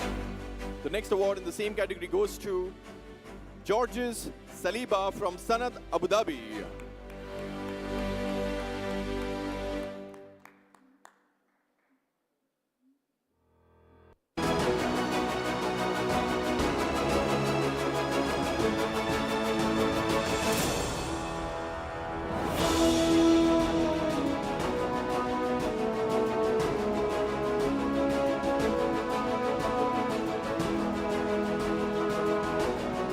Thank you, sir.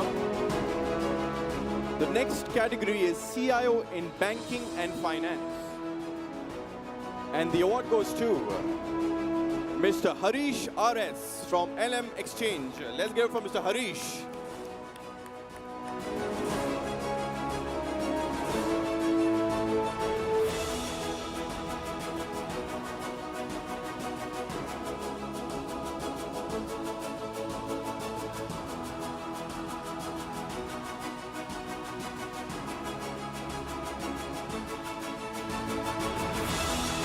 Thank you, sir. Thank you so much. The next award in the same category goes to Mr. Ayman Al-Qudsi from United Arab Bank. Let's give it for Mr. Ayman. Congratulations, sir.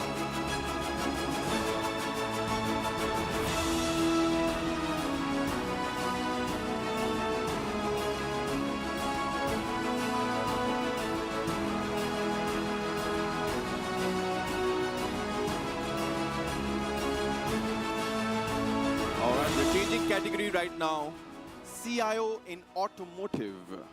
And the award goes to Mr. Fayaz Badubai from Al Yusuf Group. Let's give it for Mr. Fayaz. All right, moving on. CIO in Automotive. And the award goes to Fadi Suleiman from Mantrak Cat. Congratulations.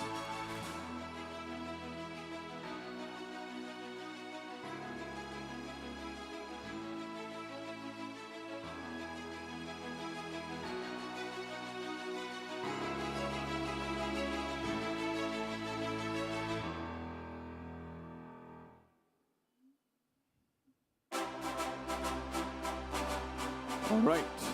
The next award goes to Kusai Al-Meghdadi from ENY. Let's get it for Kusai.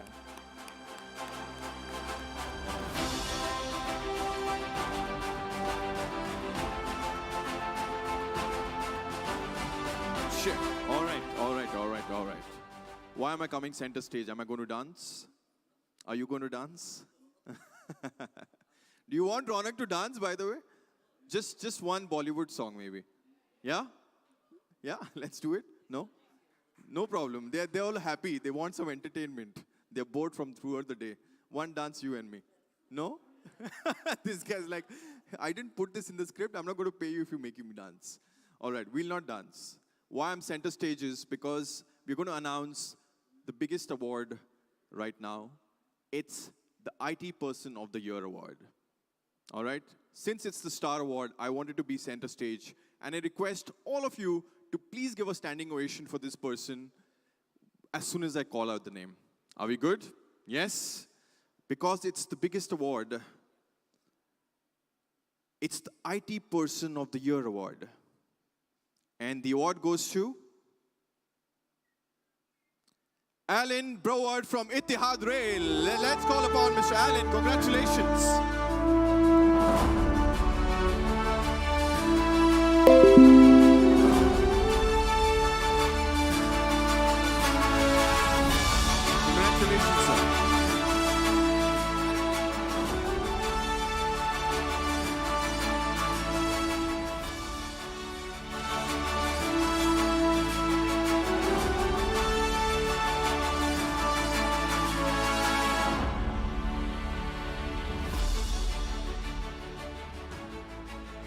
I think so too. This is an Oscar moment.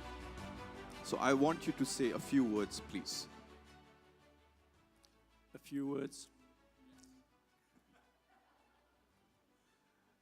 Humor is one of my strong points. I'm absolutely humbled and honored to have received this award. It's been a long journey in my career, and I've met a lot of great people, good minds, and I hope that I have many, many more long years ahead of me. I thank you very much, and to the GEC, thank you very much for honoring great minds, great IT people, and great CISOs as well. We don't forget the security community as well. So thank you very much, Anushri, Ronak, Tushar. Thank you very much, and the rest of the guys at the GEC group. Thank you very much. Much appreciated. Ladies and gentlemen, Alan Broward. Thank you, Ronak. We may call you in again. They're still waiting for the dance. All right, may I please request my next presenter to be on stage? Ms. Richa S., Group Sales Head, GEC Media. Please join me on stage, Ms. Richa. Let's get it for Ms. Richa.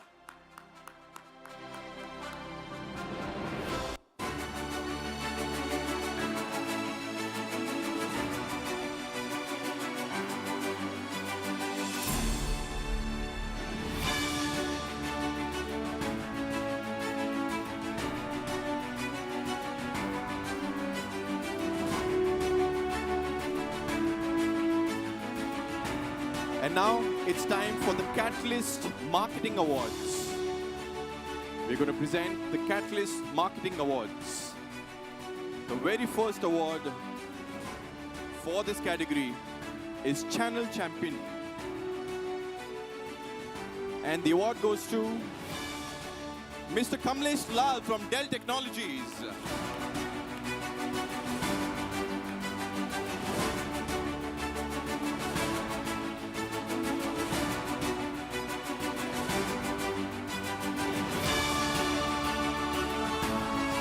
Nice to see you again, Mr. Kamlesh. Nice to see you again.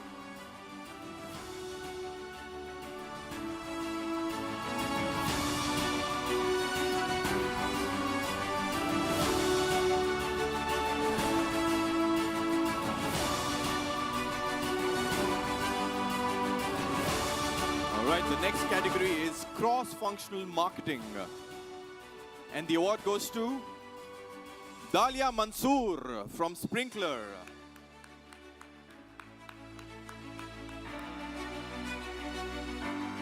Congratulations, ma'am.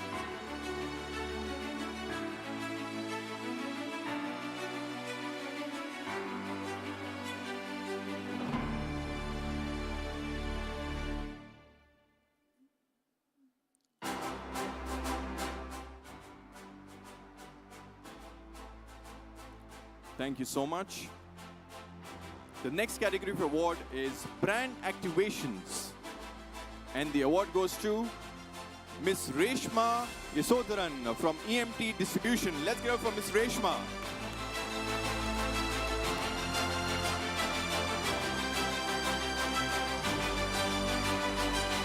All right, nobody here.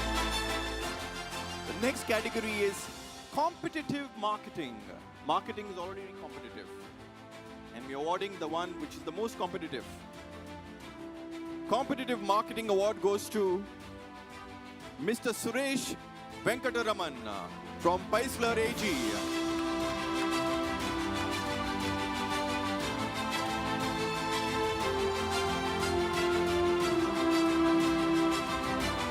Congratulations.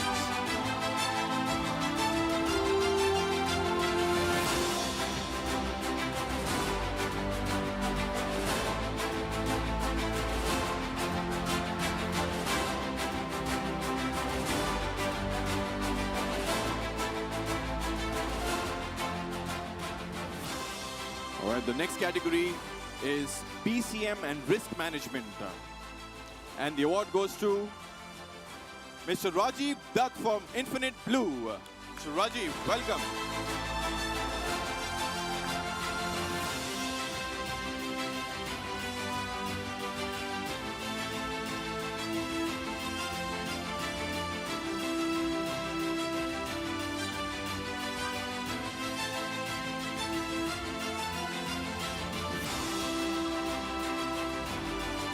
Thank you, sir. The next award is Brand Catalyst.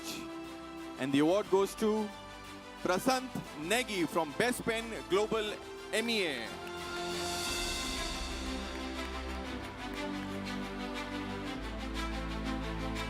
I guess he's not here.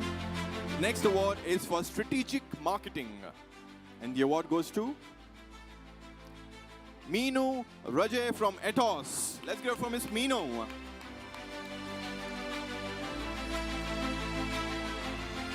Right, moving on. The next award is for Brand Identity. And the award goes to Nicola Banerjee from Barakuda.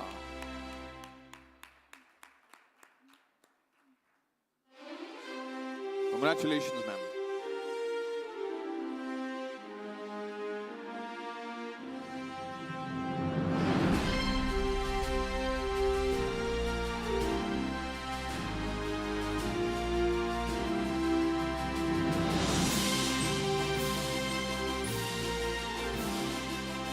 The next category for award is for digital marketing. And the award goes to Francia Lobo from Finesse. Let's go for Francia. Congratulations, ma'am.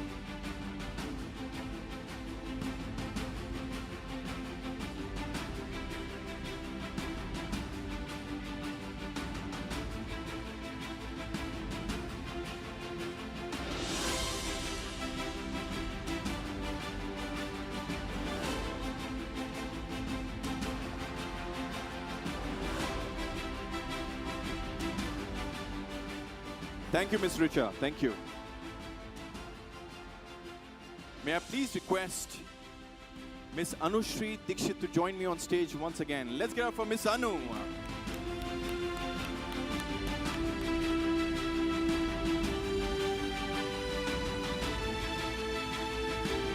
The next category of award is Integrated Marketing. And the award goes to Abigail Paul from FVC. Let's go for Abigail.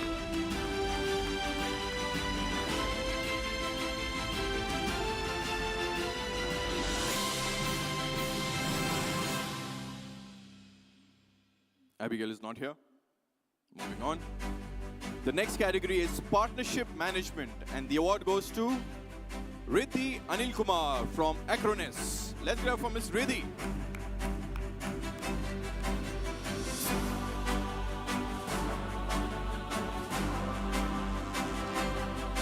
Ms. Riddhi is marching towards the stage. Congratulations.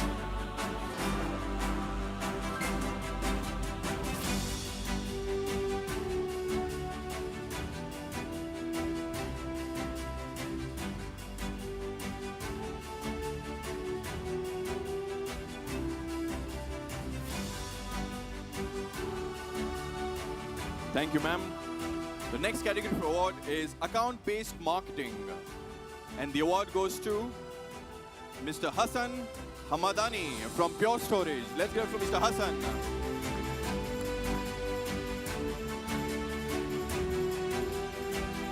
All right. The next category is Impactful Marketing. And the award goes to Ms. Nada Khan from Nutanix. Let's hear from Ms. Nada Khan.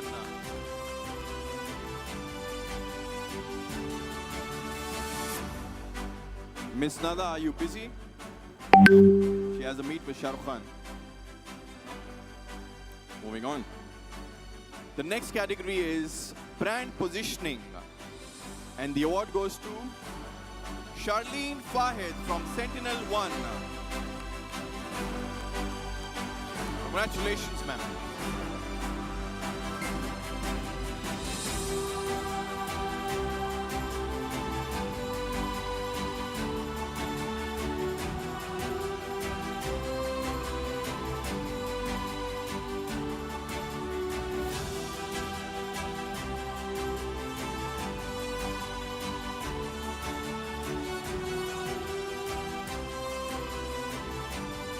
The next category is Partner Alliances. And the award goes to Mr. Faraz Ali Khan from SBS Middle East. Let's hear from Mr. Faraz.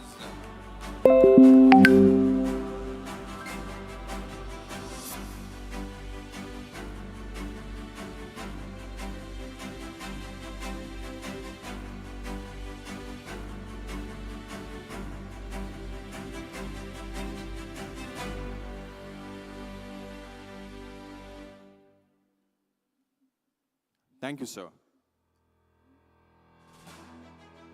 The next category is Brand Accelerator. And the award goes to Ms. Chanchal Hotwani from Ingram Micro. Congratulations, ma'am.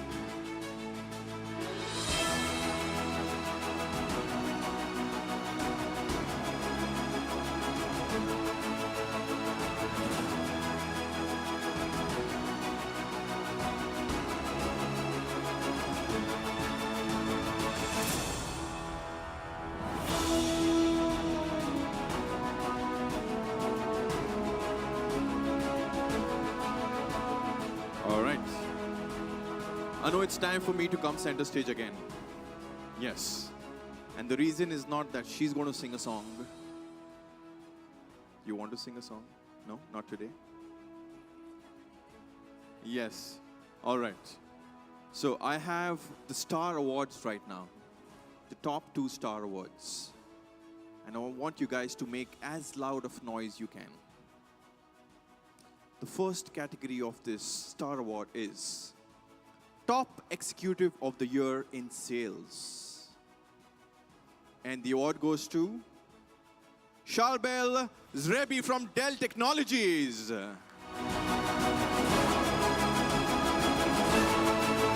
Congratulations.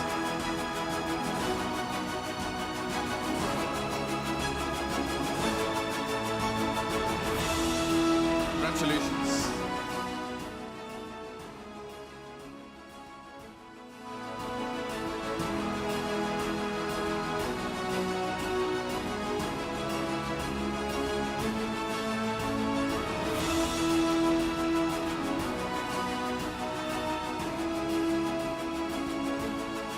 Thank you. I have one more Star Award to give out. And the next category of Star Award is Marketer of the Year. And the award goes to Ben McDonald from Dell Technologies. Congratulations, my old friend.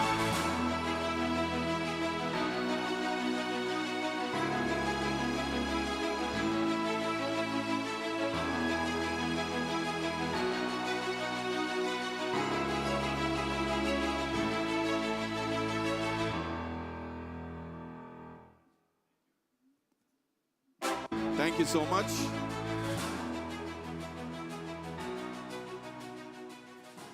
All right. Moving on. Thank you, Anu. Now what we're going to award is not just individuals, the entire company. What we're going to award right now is the top 10 companies, the happiest companies to work for. May I please request Ronak Samantri to join me back on stage for these awards? Is Ronak here? Yes, that's where he is. Let's get it for Ronak once more. So Ronak, we are awarding the top 10 happy IT companies to work for. Any guesses? We have, no? No? All right, I'll help you out. By the way, we have 2 awards to give out, Anu, right? We have first award, which is the presenter scores. And secondly, we had given these cards to you guys, which you had to go to each partner and get a different colored sticker on it. We will have a raffle draw on that because I think there is more than one person who's achieved that. We'll be doing a raffle draw. So please write your name on that card with your mobile number, and you need to be present here to receive the award. Once you have done that, please hand over your cards to Anu. There'll be a raffle draw on stage and we'll be picking one winner. Moving on to the Happy IT Companies Awards. The very first award in Happy IT Companies to work for is Atos, the Atos Group. And may I please request Keor Joshi to join me on stage. Let's give it for Keor. Nobody's happy for the Happy Awards. Why is that? Let's do this once more. Is somebody from Atos here? No? All right. The second most happy IT company to work for is Jabra GN. May I please request Nijina Bender to join me on stage.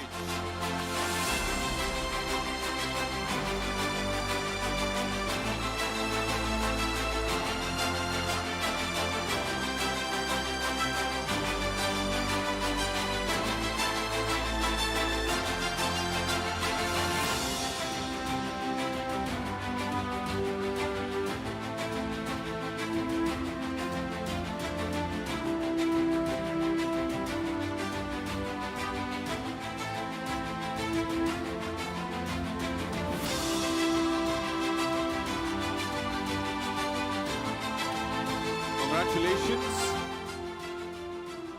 The next happy IT company to work for is Force Spot. Let's get up for Force Spot. And may I please request Mr. Ashwin Narayan Pradeep to join on stage, please.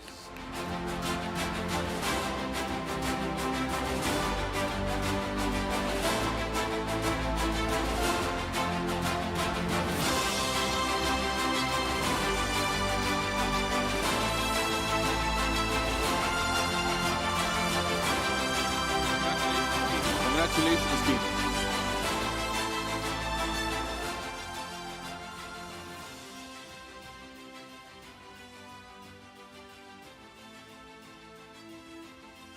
Congratulations. The next happy company to work for is Aspis Middle East. Let's get up for Mr. Faraz Ali Khan on stage, please. And the entire team. Mr. Aspis. Come on, Aspis and team. Join us on stage.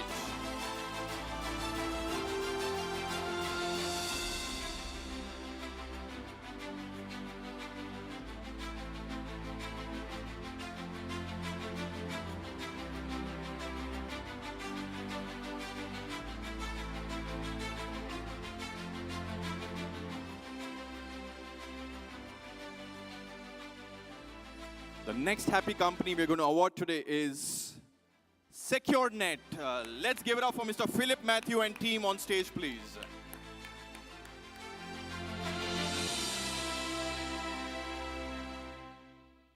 Congratulations, Mr. Philip.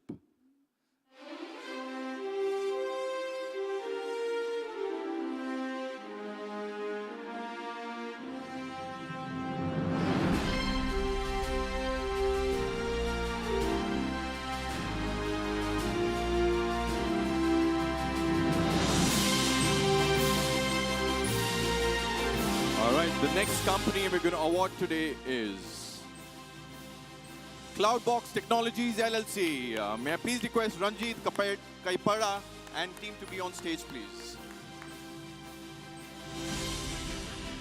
So Ranjit is there.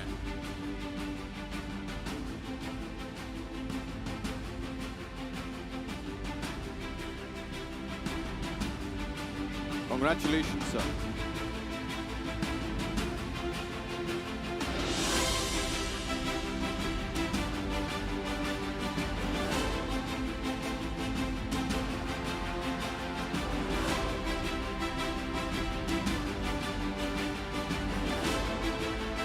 All right, the next company we're going to award today is Trend Micro. Let's go for Trend Micro. Requesting Rana Al-Qurasi to please join us on stage.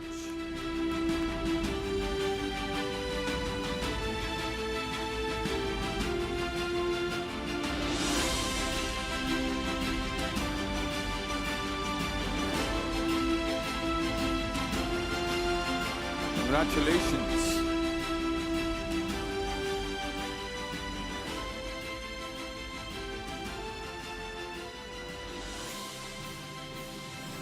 The next company we're going to award today is Kiss Flow. Chintan Jain and team, please join us on stage.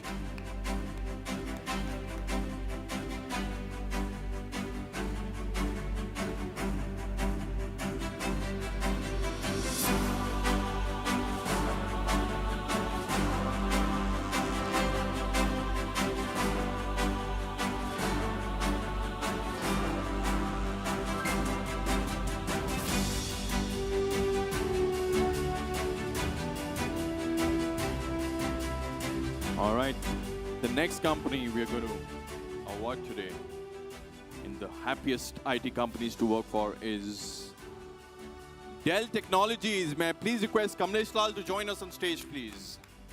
Mr. Kamlesh Lal and the entire Dell team, please join me on stage.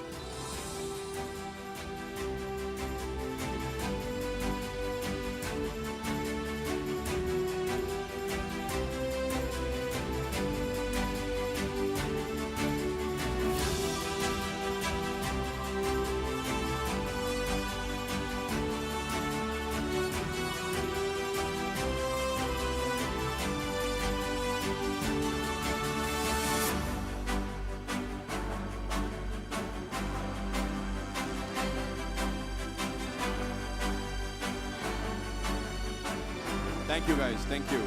Ronak, I have one last award. The last company, which is the happiest to work for. We need to work for.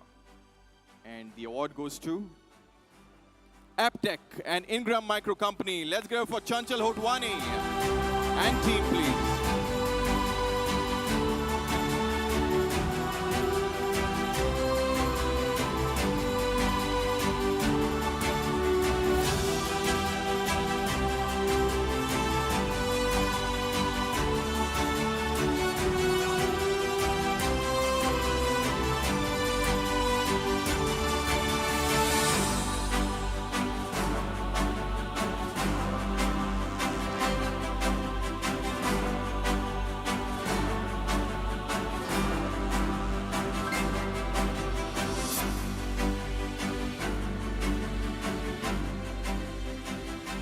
No, I have two more awards to give out, the prizes.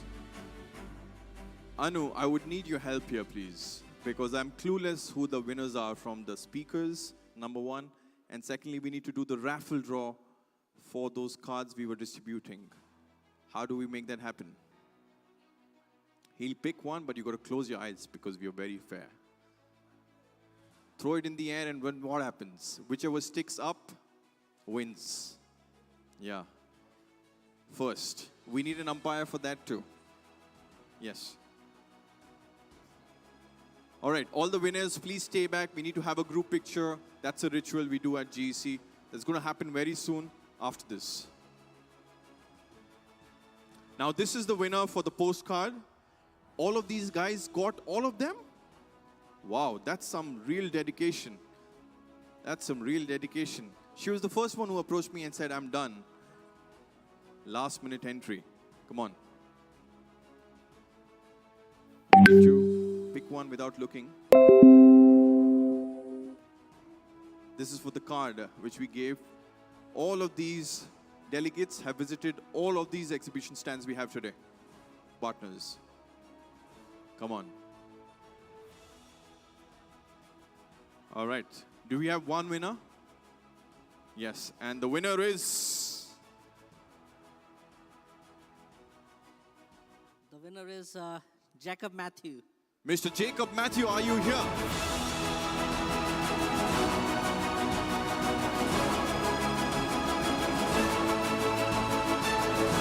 Mr. Jacob is not here. We're going to pick another winner. You need to be here to win the prize.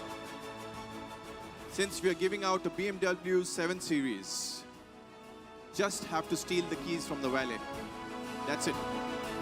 All right, moving on. The next winner. All right, I hopefully have this winner here. Mr. Kashif Rashid.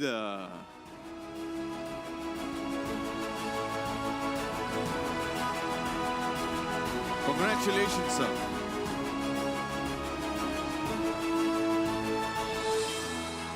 Wow, that's a big box. Big box for the big boss.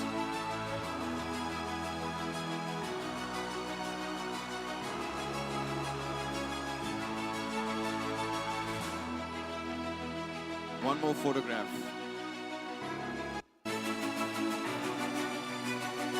One more prize.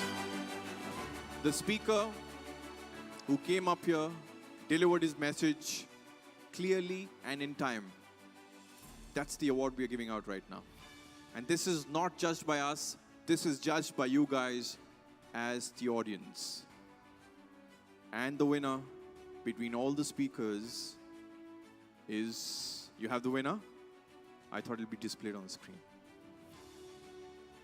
For FITS 2023, the best speaker, definitely he was well within the time and has one of the, I think, very simple, like, I think it was very close to, I'm gonna spoil this, you know, like the way Shabel from Dell started with this completely new thing, and I was pretty impressed. But the voting for the best speaker 2023 goes to Ali Kontar from 0 and 1.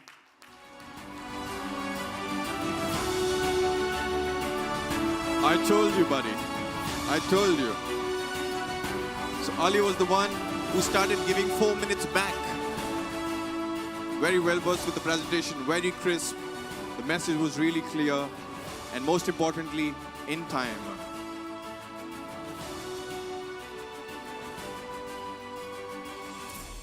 Congratulations, Ali. Congratulations. All right, with that, we summarize today's event. My name is Karan Bhatia. It was a pleasure hosting you guys, and I will see you guys around in GEC's event. But before we say good evening and good night, we need to take a group picture with all the winners. May I please request all the winners to join me on stage for a group picture.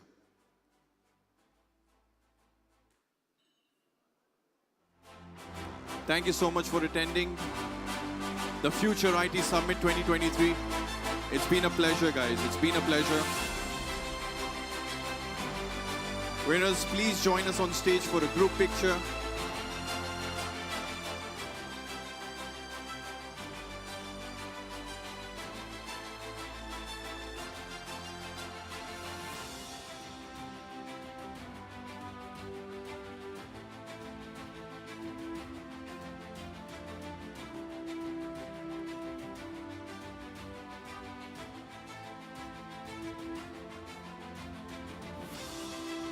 All right. If you have won a prize and you want a box to take it safely back home, our team has all the boxes on my left. You can collect it when you're leaving the premise or the ballroom. We can do 2 rounds. Yeah? Multiple. Sorry?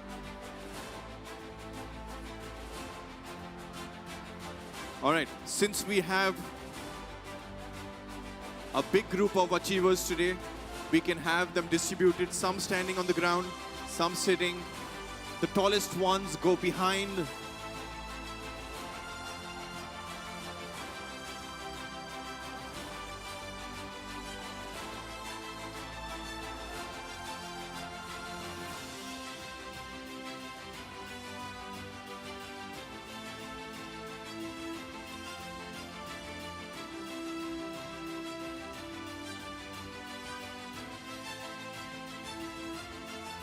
The photographer will confirm if you are in the frame or not.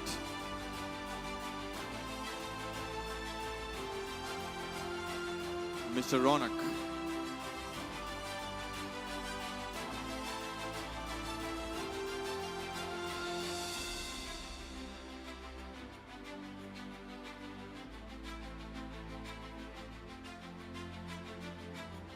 All right, photographer, are we getting everybody? Some directing is required.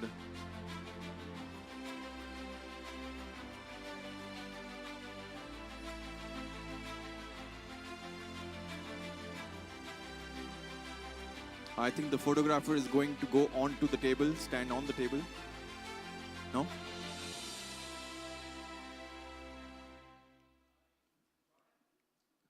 Get everything? On the count of 3, we say GC. All right? 3, 2, 1.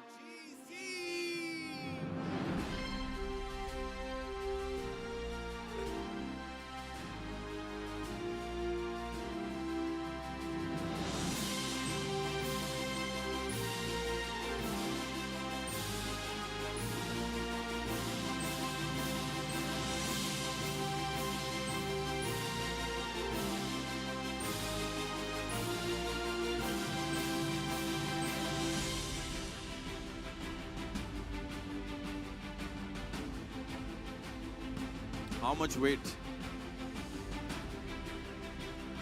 My legs are paining.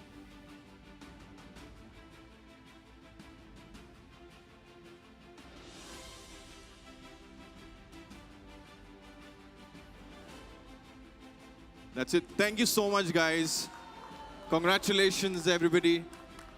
And we'll see you next year.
you